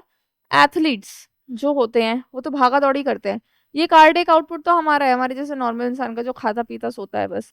लेकिन जो एथलीट होते हैं वो भागते हैं दौड़ते हैं, क्या उनकी ऑक्सीजन डिमांड हमारी जितनी है क्या? नहीं, उनकी तो हमसे ज्यादा है। तो उनका क्या हमसे ज्यादा है? उनको देखा है? अभी तुम्हें भगा दूं मैं और उनको भगा दूं, तुम लोगों का हार्ट रेट बढ़ जाएगा, वो तो नॉर्मल ही रहेंगे। तो उन्होंने प्रैक्टिस से अपना क्या बढ़ा लिया बच्चों? समझ में आया? समझ में आया? यही तो होती है एथलीट की प्रैक्टिस। डन? चलें आगे? हम्म।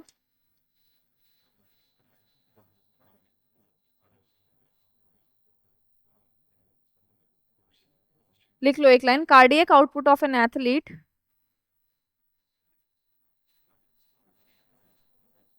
Cardiac output of an athlete. लेकिन बच्चों ऐसा नहीं कि नॉर्मली भी अगर वो बैठे हुए हैं तो भी उनका कार्डियक आउटपुट ज्यादा ही आ रहा है, तब तो उनको उतनी ऑक्सीजन की जरूरत नहीं है ना। तो नॉर्मली नॉर्मल रहता है, लेकिन जब वो भागेंगे तब हमसे 4 to 5 टाइम्स उनका बढ़ जाएगा। ठीक है, क्योंकि हमें हैबिट नहीं है।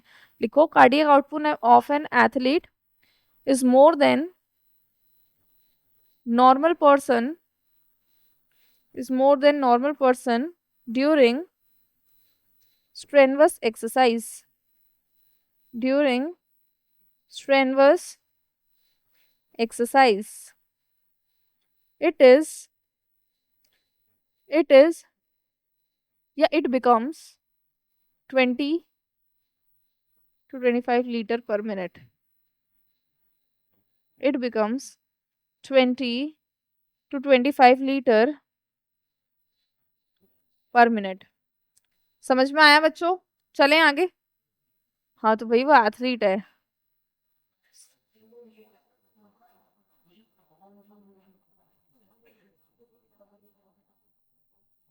कार्डियक आउटपुट है ये, पूरा सही तो है। हाँ तो उतना नहीं है ना। कार्डियक आउटपुट तो आपका भी 5 लीटर है, आप तो कुछ भी नहीं कर रहे, उनको तो भागना दौड़ना सब कुछ कर रहे हैं वो। हाँ 4 to 5 टाइम्स बढ़ जाएगा, सही तो बोला है। ठीक है। दूसरी चीज, एक और चीज पता है, इनफैक्ट जो वो होते हैं ना एथलीट होते हैं, उनका हार्ट रेट हमसे कम होता है। उनका जैसे हमारा 70 से 75 है, उनका लगभग 60 अराउंड ही होता है।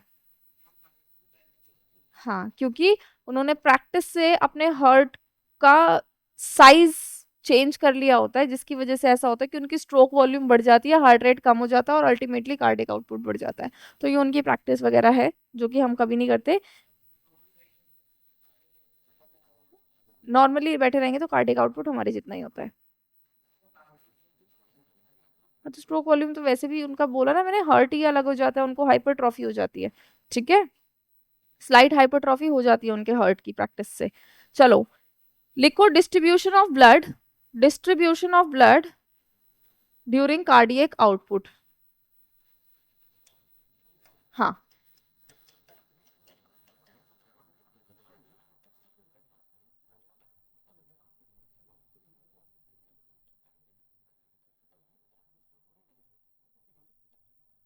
इसका मतलब ये है कि जो तुम्हारा 5 लीटर ब्लड आ रहा है 1 मिनट में, वो बॉडी में कहाँ कहाँ जाता है। तो जो जो मेन जगह है, जितना जितना परसेंट में लिख देती हूँ। हैप्पी बर्थडे होता है ना, हैप्पी बर्थडे के बीच में के और लगा दो। ठीक है, एच इज फॉर हार्ट। ठीक है, H is for heart, heart को खुद को भी तो ब्लड चाहिए। H is for heart, B is for brain, K is for kidney and D is for digestive system. एक चीज आपको याद रखनी है कि जितना भी कार्डियक आउटपुट है बेसिकली, उसमें से लगभग, ऐसे लिखो, 10% हार्ट को चाहिए होता है, 15% ब्रेन को, 20% किडनी को, 25% डाइजेस्टिव सिस्टम को। क्योंकि यहाँ से सारी चीजें एब्जॉर्ब होनी है, यहाँ पे फिल्टर होना है ब्लड को, ऑब्वियस सी बात है। ब्रेन जो होता है उसको डिमांड होती है ग्लूकोज की, तो उसको 15% ब्लड चाहिए, एंड देन हार्ट को भी 10% ब्लड आपका चाहिए होता है। जो बाकी रेस्ट बच गया है थोड़ा बहुत, कितना बचा, 10 15 कितना हो गया, 25 25 25 50 60 70, तो बाकी 30% कहाँ गया, टू अदर पार्ट्स।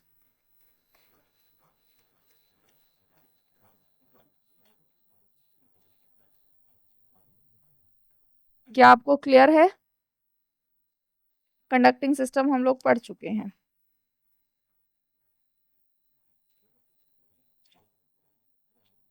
ठीक है, चलो अब एक हेडिंग डालो बच्चों, ब्लड प्रेशर।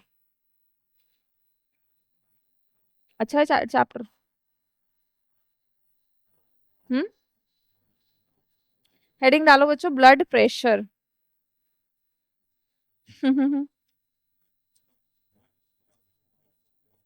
चलो,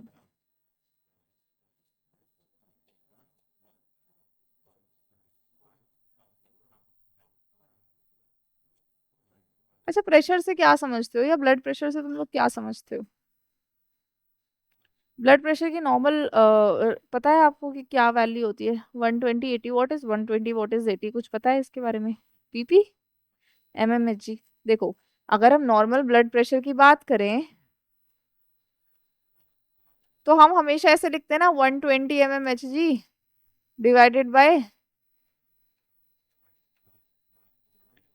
ठीक है। अब ये डिवाइडेड बाय नहीं होता है एक्चुअली में, हमसे डिवाइड करके काटना नहीं होता, बस ऐसा लिख देते हैं 120/80 mmHg।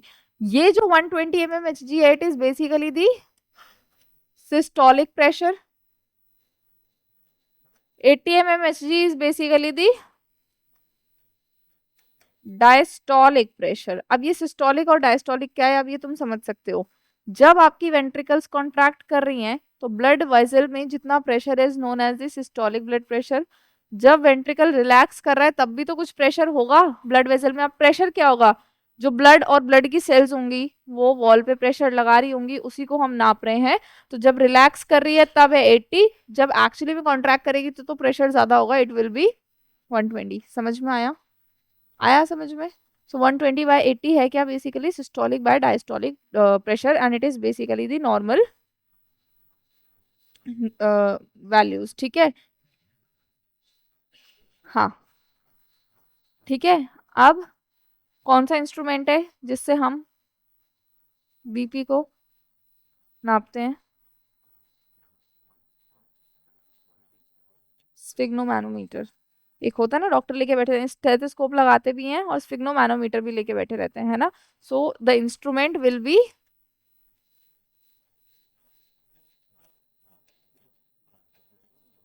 स्फिग्नोमैनोमीटर, ठीक है, लिखो इसको।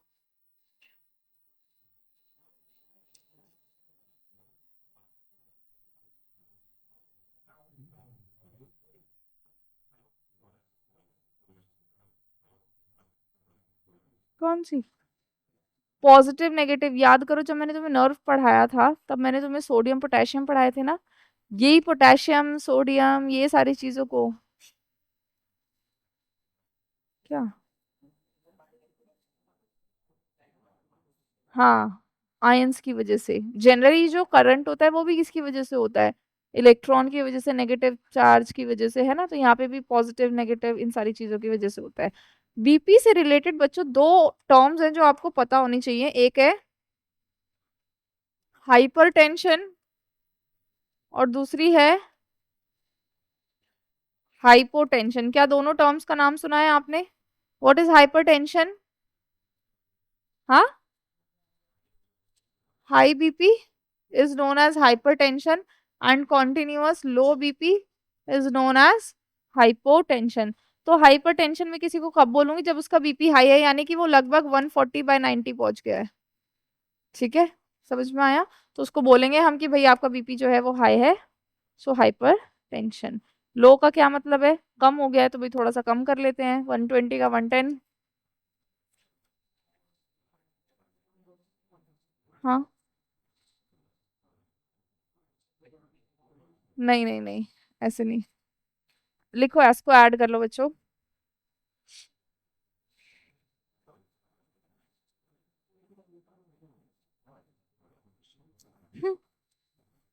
बस, फ्लूइड वाला चैप्टर पढ़ लिया लगता है मुझे तुमने, फिजिक्स में।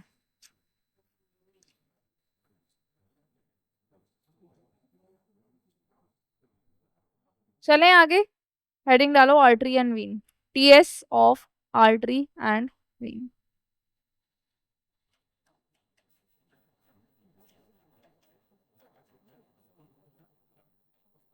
What do you mean by TS? Is basically the transverse section, काट के हम आर्टरी को और वीन को देख रहे हैं। तो चाहे आर्टरी की बात की जाए, पहले तो देख लूं मैं कितने बच्चे देख रहे हैं। किसी को कोई डाउट ही नहीं आ रहा है क्या?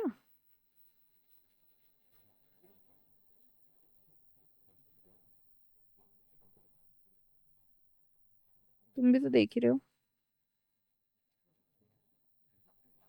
चलो, आर्टरी और वीन का टीएस का मतलब क्या है? Artery veins pipe like structure होते हैं, उसको हमने काट के देख रहे हैं हम कैसा होता है। दोनों के अंदर 3 लेयर्स होती हैं बच्चों, कौन कौन सी? सबसे बाहर वाली ट्यूनिका एक्सटर्ना, बीच वाली ट्यूनिका मीडिया, सबसे अंदर वाली ट्यूनिका इंटरना। ठीक है, ट्यूनिका एक काट के देख रहे हैं उसको। ठीक है।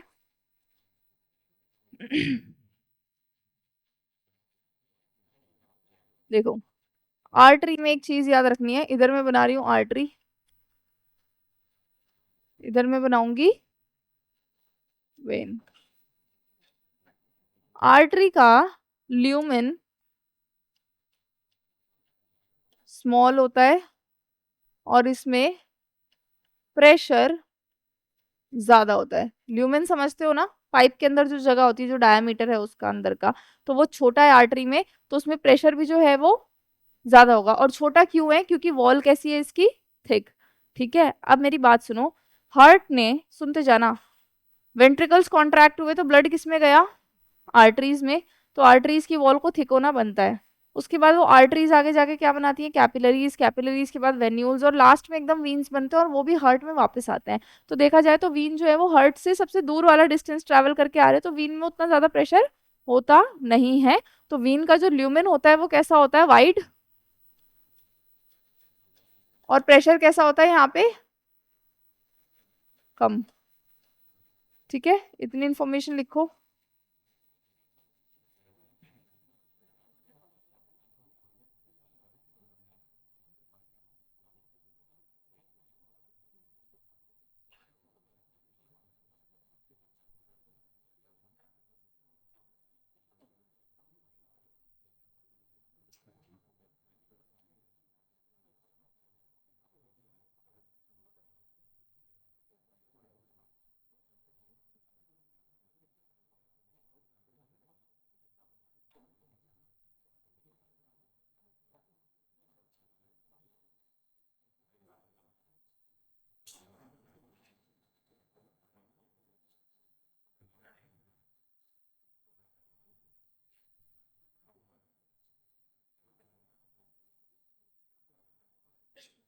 ये कौन सी है बच्चों? सबसे अंदर वाली, which is known as tunica interna. ठीक है, ये क्या हो जाएगा यहाँ पे? ल्यूमेन। क्या? ये क्या है? ल्यूमेन। बीच में एक लेयर आती है जो कि स्मूथ मसल की बनी हुई है, कौन सी है वो? Tunica media. It is made up of smooth muscle. तभी तो क्या होता है, ब्लड वेजल्स कॉन्ट्रैक्ट भी करती हैं और डायलेट भी करती हैं, और किसका काम है ये? स्मूथ मसल का। ठीक है, और ये जो लेयर है, इट इज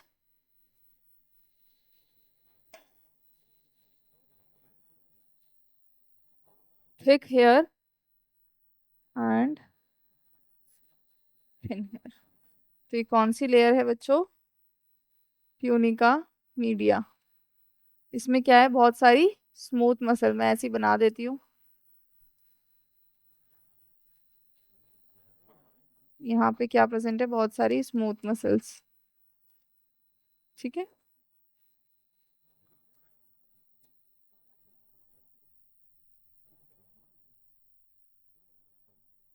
ठीक। सबसे बाहर वाली जो लेयर है, that is known as tunica. कौन सी? एक्सटर्ना। तीन ही तो है।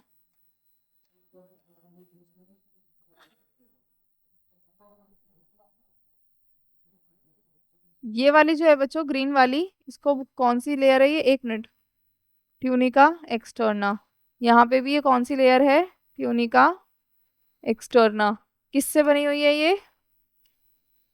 फाइबर्स से। किससे बनी है?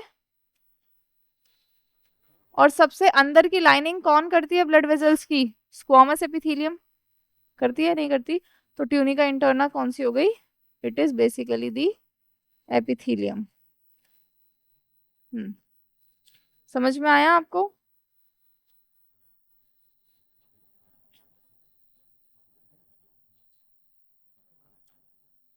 समझ में आया? क्लियर है चीज?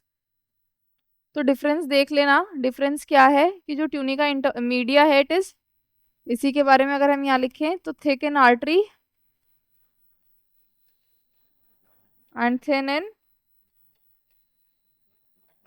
वेन। ठीक है, ल्यूमेन तो साफ साफ दिखाई दे ही रहा है। ठीक है, चलें आगे। हेडिंग डालो बच्चों, सर्कुलेटरी पाथवेज। हेडिंग डालो, सर्कुलेटरी पाथवेज।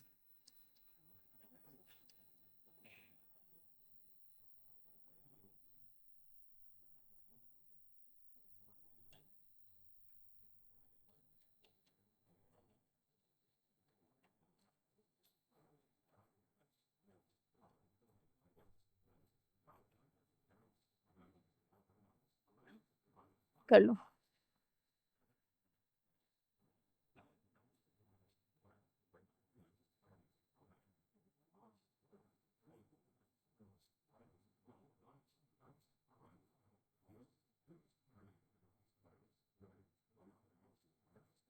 डन। देखो बच्चों, नेक्स्ट टॉपिक जो हम पढ़ रहे हैं, it is the circulatory pathway, और ये डिपेंड करता है कि ऑर्गेनिज्म के पास कितना चेम्बर्ड हार्ट है। ठीक है, अगर किसी के पास सपोज करो 2 चेम्बर्ड हार्ट ही है, जैसा किस पे होता है, फिशेस पे, तो एक ही बार सर्कुलेशन होगी। 3 होता है। ठीक है, तो वहां पे इनकम्प्लीट डबल सर्कुलेशन है। अब मेरी बात सुनो बहुत ध्यान से। सर्कुलेटरी पाथवेज में अगर मैं बात कर रही हूँ बच्चों किसकी, फिशेस की सबसे पहले। ठीक है, तो उसका हार्ट कैसा होता है, 2 चेम्बर्ड में। एक तो उसके पास होता है एट्रिया, और एक उसके पास क्या होता है, वेंट्रिकल। समझना। तो फिश में जो हार्ट होता है, इट पंप डीऑक्सीजनेटेड ब्लड, सिर्फ और सिर्फ क्या पंप करता है, डीऑक्सीजनेटेड ब्लड। समझो इस चीज को। तो यहाँ पे जो हार्ट है, ये क्या पंप कर रहा है, डीऑक्सीजनेटेड ब्लड। अब ये जो डीऑक्सीजनेटेड ब्लड है, ये कहाँ जाएगा, गिल्स के पास, किसके लिए, फॉर ऑक्सीजनेशन। और फिर कहाँ पे जाएगा ये, सारे के सारे बॉडी के ऑर्गन्स के, बॉडी टिश्यूज के पास जाएगा। तो उसके बाद ये टिश्यूज के पास जाएगा और कैसा हो जाएगा, डीऑक्सीजनेटेड। और फिर ये वापस कहाँ जाएगा, कलेक्ट होके हार्ट में। तो हो गया ना, हार्ट एक ही बार तो ब्लड को पंप कर रहा है। ठीक है, so this is what we called as single circulation. तो ये कौन सा पाथवे है, it is basically the single circulation. Add करो इसको, सिंगल सर्कुलेशन।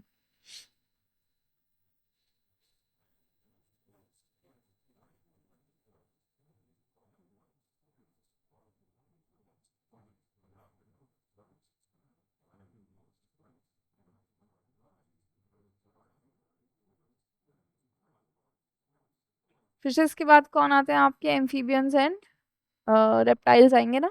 ठीक है, चलो चलें आगे। लिख लिया बच्चों। चलो अब नेक्स्ट हम पढ़ रहे हैं किसके बारे में, एम्फीबियंस एंड रेप्टाइल्स। अब रेप्टाइल्स में एक एक्सेप्शन है, एक्सेप्ट क्रोकोडाइल। क्रोकोडाइल के पास 4 चेम्बर्ड हार्ट होता है, बाकी सबके पास कितना हार्ट है बच्चों, 3 चेम्बर्ड हार्ट। अब 3 चेम्बर्ड में से 2 चेम्बर्ड किसके होंगे, एट्रिया, और एक किसका होगा, वेंट्रिकल का। अब मेरी बात सुनो। हाँ, तो एक्सेप्शंस है ना, उसी के जैसा ही तो होता है वो। ठीक है, अब मेरी बात सुनो, इनका हार्ट कैसा होगा। मान लो ये हार्ट है, तो 2 एट्रिया तो बेचारे सेपरेट हो गए हैं, लेकिन क्या सेपरेट नहीं हो पाया, ये एट्रिया हो गया, एट्रिया हो गया, लेफ्ट हो गया, राइट हो गया, पर यहाँ पे कॉमन क्या है बच्चों, वेंट्रिकल। याद करो, राइट एट्रियम में कैसा ब्लड आता है, डीऑक्सीजनेटेड। लेफ्ट वेंट्रिकल में, सॉरी, लेफ्ट एट्रियम में कैसा ब्लड आता है, ऑक्सीजनेटेड। और ये दोनों यहाँ के क्या हो गए, मिक्स हो गए। तो बेचारा डबल सर्कुलेशन होने की कोशिश तो की गई थी कि इधर ऑक्सीजनेशन, इधर ऑक्सीजनेटेड चले, उधर डीऑक्सीजनेटेड चले, पर सब कुछ मिक्स हो गया। क्यों हो गया, क्योंकि लास्ट में जो थर्ड चेम्बर है वहां पे मिक्स हो गया। तो यहाँ ब्लड कैसा होगा जो हार्ट पंप करेगा, so heart will pump the mixed blood. ठीक है, oxygenated and deoxygenated, and this type of circulation is known as incomplete double circulation. हाँ,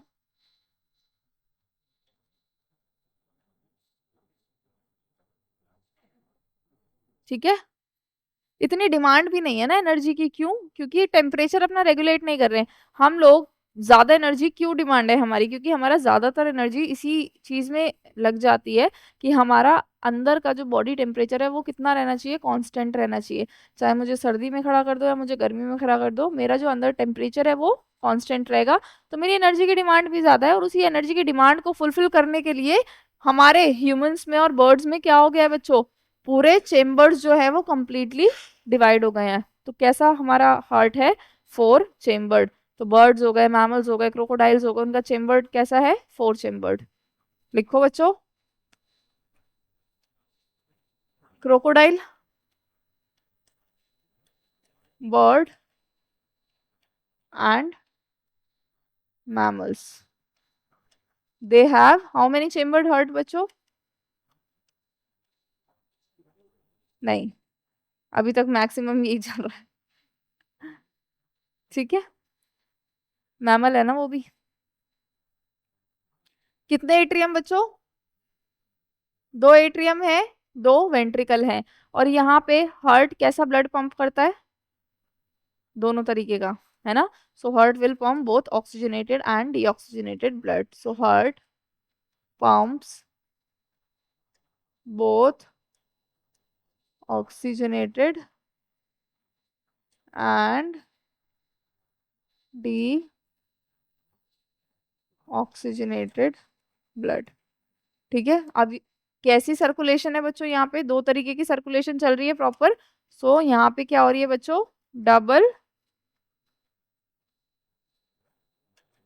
सर्कुलेशन। क्या चल रही है? Double circulation. ठीक,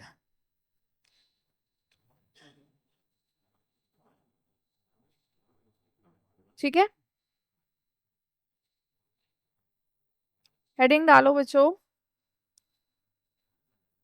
डबल सर्कुलेशन।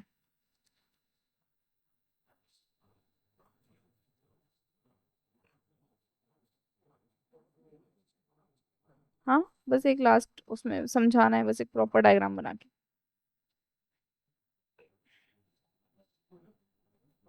नहीं, ब्लड ब्लड है ना इसके अंदर।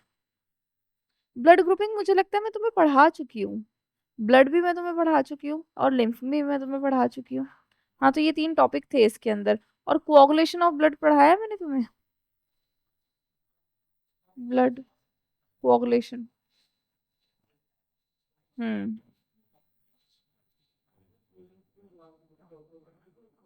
जैसे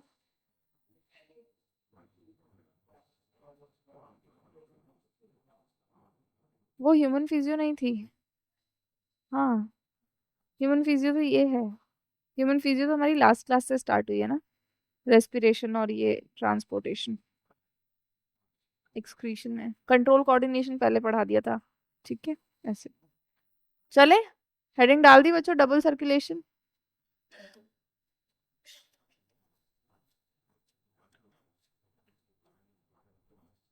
चलो, डबल सर्कुलेशन में अब तुम लोग ही मुझे बताओ, बहुत सिंपल हो गया अब, बहुत बना लिया मैंने डायग्राम। चलो बच्चों, ऐसे याद कर लो अभी, है ना। दिस इज,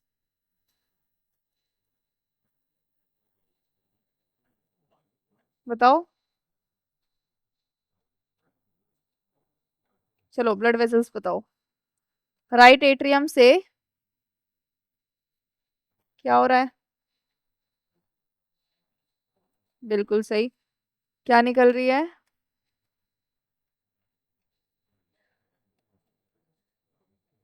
कहाँ जा रही है ये? ले जाते हैं इसको लंग्स के पास। सो ये हमारी पल्मोनरी आर्टरी, इसने बना ली बहुत सारी कैपिलरीज, और ये कहाँ गई, लंग के पास। उसके बाद जाके इसका जो ब्लड है वो क्या हो गया, ऑक्सीजनेटेड, और ये वापस आ गई। ठीक है, सुनते जाओ, ऐसा हुआ या नहीं हुआ? लेफ्ट एट्रियम में जब ये वापस आई है, इसका नाम क्या हो गया?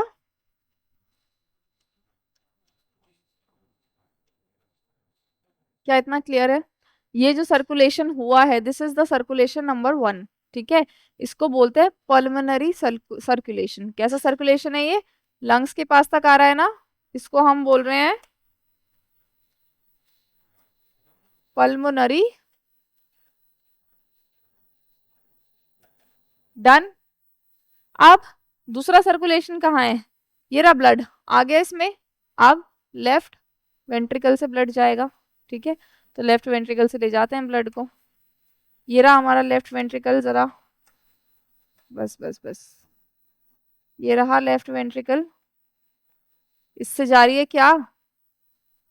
एओर्टा। किधर जाएगी?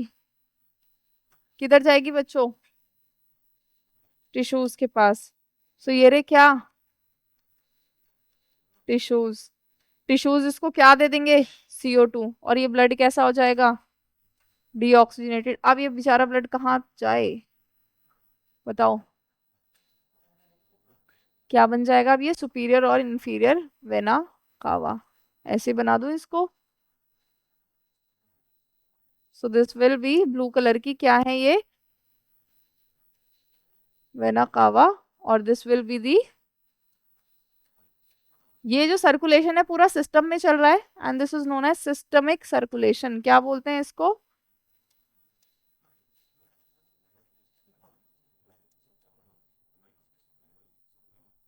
हाँ पूछो।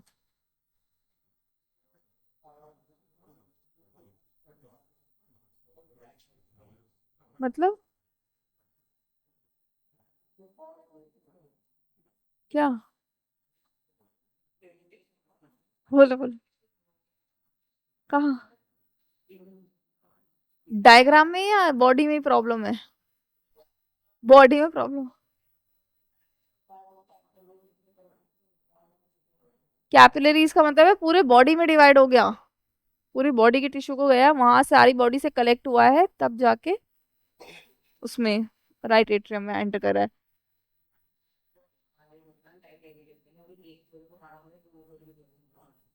क्योंकि नीचे से ब्लड दूसरी वेन लेके आ रही है, ऊपर से सारा कलेक्शन दूसरा हो रहा है।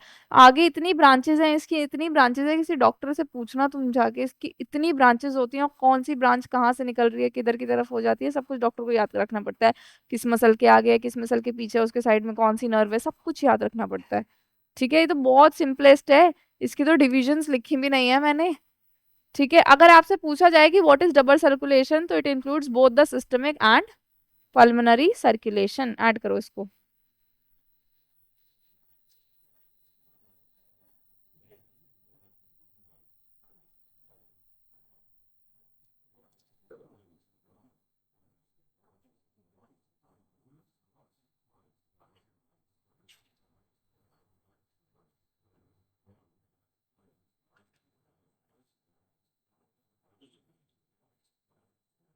ठीक है, एक इम्पॉर्टेंट केस है यहाँ पे ब्लड ग्रुपिंग का, वो भी मेरे को तुम्हें समझाना है, पहले इसको लिख लो।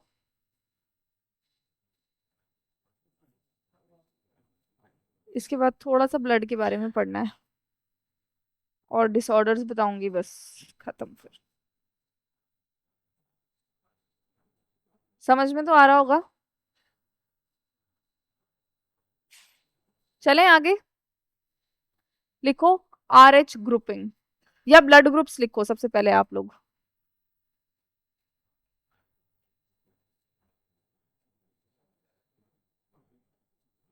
देखो, उसके ऊपर एंटीजन्स प्रेजेंट होते हैं ना, वही तो बताते हैं, ए एंटीजन है तो ए ब्लड ग्रुप, बी है तो बी ब्लड ग्रुप, ऐसे। ठीक है, याद करो ब्लड ग्रुप में एक बहुत छोटी सी, इसी स्लाइड पे मैं सारी चीजें तुम्हें रिवाइज कराती हूँ, क्योंकि मैं तुम्हें जेनेटिक्स में बहुत अच्छे से पढ़ा चुकी हूँ। किसी पर्सन का ब्लड ग्रुप ए हो सकता है, ए बी हो सकता है, बी हो सकता है, और ओ हो सकता है। अगर एक पर्सन का ब्लड ग्रुप ए है तो उसके दो जीनोटाइप बताए थे मैंने, IA आई, या फिर, याद है आपको? ये वाला ब्लड ग्रुप है तो जीनोटाइप ये होगा।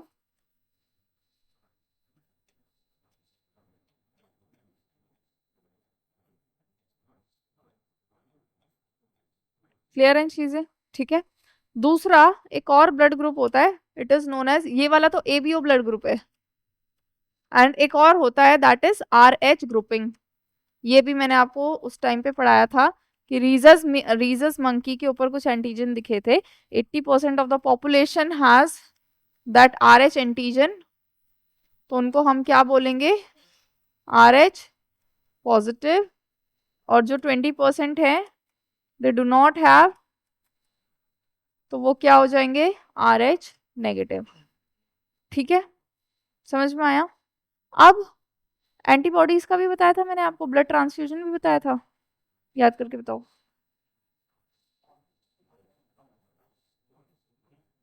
ठीक है, यूनिवर्सल डोनर यूनिवर्सल एक्सेप्टर मैंने पढ़ाया है, मुझे याद है।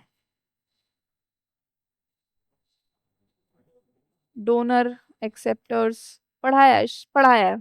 तो ये वाला कॉन्सेप्ट मैं अब नहीं पढ़ाऊंगी दोबारा दोबारा। अब हम चलते हैं बच्चों इस पे, एक केस है इससे रिलेटेड।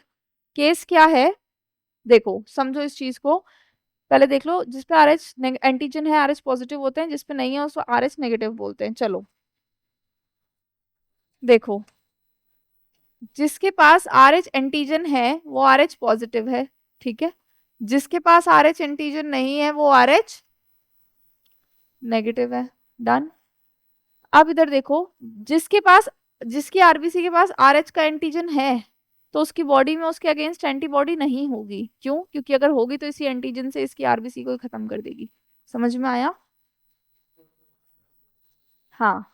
तो जिसकी बॉडी में जो एंटीजन है उससे ऑपोजिट एंटीबॉडीज होंगी। फॉर एग्जाम्पल यहाँ पे अगर आर एच पॉजिटिव है पर्सन, तो उसकी बॉडी में आर एच के लिए कोई भी एंटीबॉडी नहीं होंगी।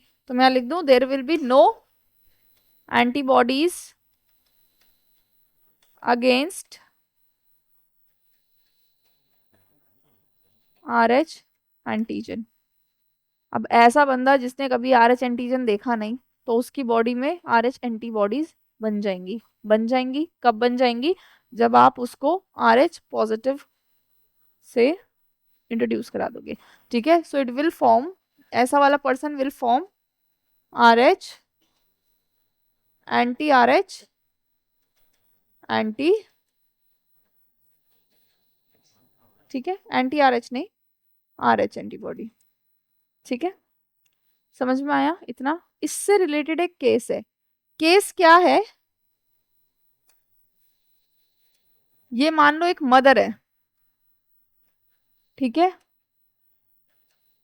हंसो मत क्योंकि मैं पूरी मदर नहीं बना सकती इसलिए मैंने बोल दिया। ये मान लो एक मदर है और ये प्रेग्नेंट है, ठीक है। अब ये उसके अंदर उसका बेबी है, ठीक है, दिस इज दी बेबी। ठीक है, केस ये हो सकता है कि जो मदर है वो क्या है, आर एच नेगेटिव। इसका मतलब उसकी बॉडी में कभी आर एच एंटीजन देखा ही नहीं, ठीक है। पर फादर क्योंकि आर एच पॉजिटिव थे, तो बच्चा कैसा हो गया बच्चों, आर एच पॉजिटिव। अब ऐसी आर एच नेगेटिव मदर जिसने कभी आर एच एंटीजन नहीं देखा, उसके जो पेट में बच्चा है वो कैसा, आर एच पॉजिटिव। तो पहली प्रेगनेंसी के टाइम पे एज सच कोई कॉम्प्लिकेशन नहीं होंगी। क्यों नहीं होंगी? क्योंकि मदर का ब्लड और बेबी का ब्लड जो होता है वो वेल सेपरेटेड होता है। But at the time of delivery जो भी कट वगैरह लग रहे हैं, हो सकता है बेबी का कुछ ब्लड जो है वो कहाँ रह जाए, मदर के वॉम्ब में। तो उससे क्या होगा, किसी ना किसी तरीके से इसने इंट्रोड्यूस कर दिया पॉजिटिव एंटीजन, कर दिया। अब बॉडी किसकी, मदर की, will start producing antibody against R H antigen. क्या इतनी समझ में आई? चलो ये बच्चा भी पैदा हो गया, उसको हटा देते हैं यहाँ से।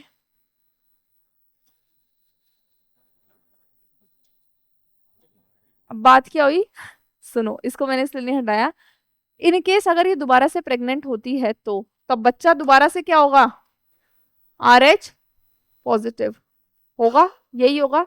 लेकिन अब इस मदर के पास कुछ तो है, क्या,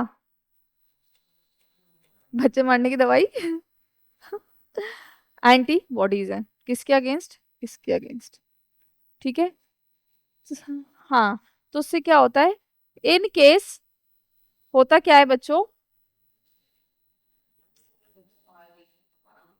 हाँ हाँ सुनो, तो होता क्या है, ये जो एंटीबॉडीज हैं अगर ये किसी ना किसी तरीके से बेबी के अंदर एंटर कर जाती हैं तो उसकी आरबीसीज को क्या कर देंगी, डिस्ट्रॉय कर देंगी, और जो बेबी है उसको क्या हो जाएगा, सीवियर जॉन्डिस हो जाएगा।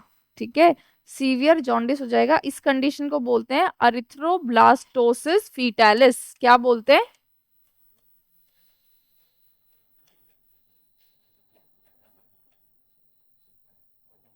सो अरिथ्रोब्लास्टोसिस फीटालिस के अंदर क्या होता है कि जो बच्चा है वो उसका आरएच एंटीजन दूसरा है, क्या, हाँ, but at the second time में माइट बी चांसेस कि एंटीबॉडीज जो है अगर उसमें चलेगी तो बच्चे को क्या हो जाएगा, सीवियर जॉन्डिस। तो ऐसे केस में हम क्या करते हैं, पहली बात तो फीमेल्स को बोला जाता है कि आप थोड़ा सा गैप लें, दो बच्चों में कंसेक्यूटिव हो जाएंगे तो नई नई प्रीफॉर्म मतलब नई नई एंटीबॉडीज हैं। दूसरा, अगर ये केस डॉक्टर को पता ही है, वो तो पता ही रहता है, ऑब्वियस सी बात है, तो डॉक्टर क्या करती हैं, जैसे ही ये वाला बच्चा पैदा होगा ना, इसको पैदा कर देते हैं, हटा देते हैं, जैसे ही बच्चा पैदा हो जाएगा इसको भूल जाओ, इस एंटीबॉडी को मारने के लिए और एंटीबॉडीज डाल देती हैं। ठीक है, तो उससे क्या होगा, ये एंटीबॉडीज किल हो जाएंगी और जो सक्सेसिव प्रेगनेंसी होंगी उसमें एज सच कोई कॉम्प्लिकेशन नहीं होगी। क्या आपको क्लियर हुआ? ठीक है, सब कुछ बुक में लिखा हुआ है 11th क्लास के, सब कुछ आपको यहाँ से पढ़ना है। लास्ट एक टॉपिक जो मैं आपको पढ़ाना चाहूंगी, it is the disorder of circulatory system. Heading डालो बच्चों।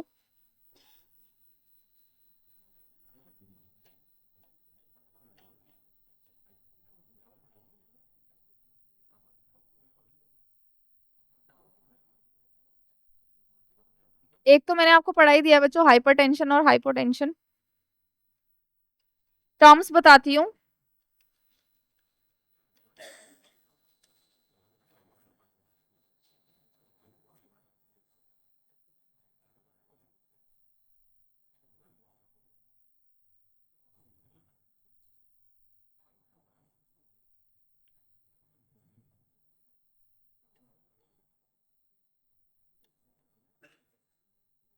ठीक है, सब कुछ बुक में है, पर मैं तुम्हें टर्म समझाती हूँ। देखो, एक और टर्म है एंजाइना, चौथी एक और टर्म है एंजाइना, फिर एक और बीमारी है उसके बारे में मैं एकदम लास्ट में बात करूंगी। अच्छा, हार्ट फेलियर का कोई बच्चा फेल कब होता है, जब वो ढंग से, तो हार्ट कब फेल होगा, जब वो अपना काम ढंग से नहीं करेगा। उसका काम क्या है, ब्लड पंप करना। तो जब वो इनसफिशियंट हो रहा है, जब बॉडी की डिमांड को नहीं फुलफिल कर पा रहा, तो हम क्या बोलेंगे, हार्ट फेलियर। हार्ट फेलियर का मतलब बंदा मर गया नहीं होता है। ठीक है, हार्ट फेलियर का मतलब है कि वो बॉडी की नीड्स को पूरा नहीं कर पा रहा है, इनसफिशियंट हो रहा है, मतलब वो पंप नहीं कर रहा इफेक्टिवली। ठीक है, next, heart attack. What is heart attack, जो मसल्स होती हैं हार्ट की उसको भी प्रॉपर ऑक्सीजन चाहिए, है ना, क्योंकि वो तो हमेशा एरोबिक रेस्पिरेशन ही करती हैं। इन केस वहां पे ऑक्सीजन पहुंचा नहीं तो उधर का टिश्यू जो है वो डैमेज हो जाएगा, तो पेशेंट को क्या आ जाएगा, हार्ट अटैक। दूसरी टर्म समझ में आई। तीसरी टर्म जो है हार्ट कार्डियक अरेस्ट। अरेस्ट करने का मतलब क्या होता है, लॉक कर देना, बंद कर देना। कार्डियक अरेस्ट का मतलब है कि अब हार्ट काम नहीं कर रहा है, कोई भी इलेक्ट्रिक पोटेंशियल उसमें जनरेट नहीं हो रहा है, so cardiac arrest leads to the death of the patient. समझ में आया? हार्ट अटैक में सम अमाउंट ऑफ टिश्यू, अब ज्यादा ज्यादा अगर ज्यादा टिश्यू इन्वॉल्व है जिसको ऑक्सीजन नहीं मिल रहा, तो हार्ट अटैक से भी डेथ होती है। ऐसा बिल्कुल नहीं बोला मैंने हार्ट अटैक से डेथ नहीं होती, हार्ट अटैक से होती है। और कार्डियक अरेस्ट का मतलब है दिल काम ही नहीं कर रहा है। ठीक है, नेक्स्ट है बच्चों एंजाइना। एंजाइना क्या होता है, सडन पेन होने लगता है चेस्ट में, जैसे ऑक्सीजन नहीं पहुंची प्रॉपर। कभी कभी एक्सरसाइज करते रहो, कूदते रहो, तो लगता है ना अचानक से कि पेन हो रहा है, और फिर आप बैठ जाते हो, फिर थोड़ी देर बाद वो सबसाइड हो जाता है। This is known as angina. ठीक है, नहीं नहीं, वो हार्ट में एकदम ऑक्सीजन की कमी हो जाती है, उसकी वजह से हो रहा है। ठीक है, एक और डिजीज है हार्ट से रिलेटेड, उसको बोलते हैं अथेरोस्क्लेरोसिस।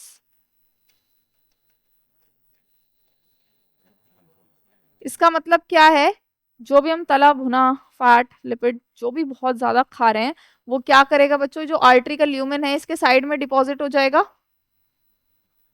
और ल्यूमेन को और छोटा कर देगा, जिसकी वजह से प्रॉपर ऑक्सीजन वगैरह कहीं पे भी पहुंचेगा नहीं। तो जो फैट है, कोलेस्ट्रॉल है, फाइबर्स है, वो यहाँ पे डिपॉजिट हो जाएंगे। और अगर आपने अपना खाने का तरीका नहीं बदला या सब कुछ नहीं बदला तो ये प्लाक बन जाता है, इसमें और भी मिनरल्स एंड ऑल ऐड हो जाते हैं और बहुत नैरो हो जाती है जगह, तो प्रॉपर ऑक्सीजन पहुंचता नहीं है आगे। ठीक है, तो ये हमारा चैप्टर यहाँ पे लगभग कंप्लीट हो जाता है। इसके बारे में मैं और भी बता चुकी हूँ आपको कि हार्ट मायोजेनिक है, लेकिन ब्रेन इसको कंट्रोल करता है, साथ ही साथ हॉर्मोन्स भी इसकी एक्टिविटी को कंट्रोल करते हैं। जैसे सिंपैथेटिक सिस्टम और पैरासिम्पैथेटिक सिस्टम मैंने पढ़ाया था ना, सिंपैथेटिक सिस्टम डर के मामले में काम करता है तो हार्ट बीट बढ़ जाएगी। ठीक है, पैरासिम्पैथेटिक स्लो डाउन कर देगा। एड्रीनालिन, नॉर एड्रीनालिन बढ़ा देंगे। ठीक है, तो वो सारी चीजें जो हैं वो हार्ट को रेगुलेट करती हैं। क्या आपको कुछ इसमें से पूछना है मुझसे?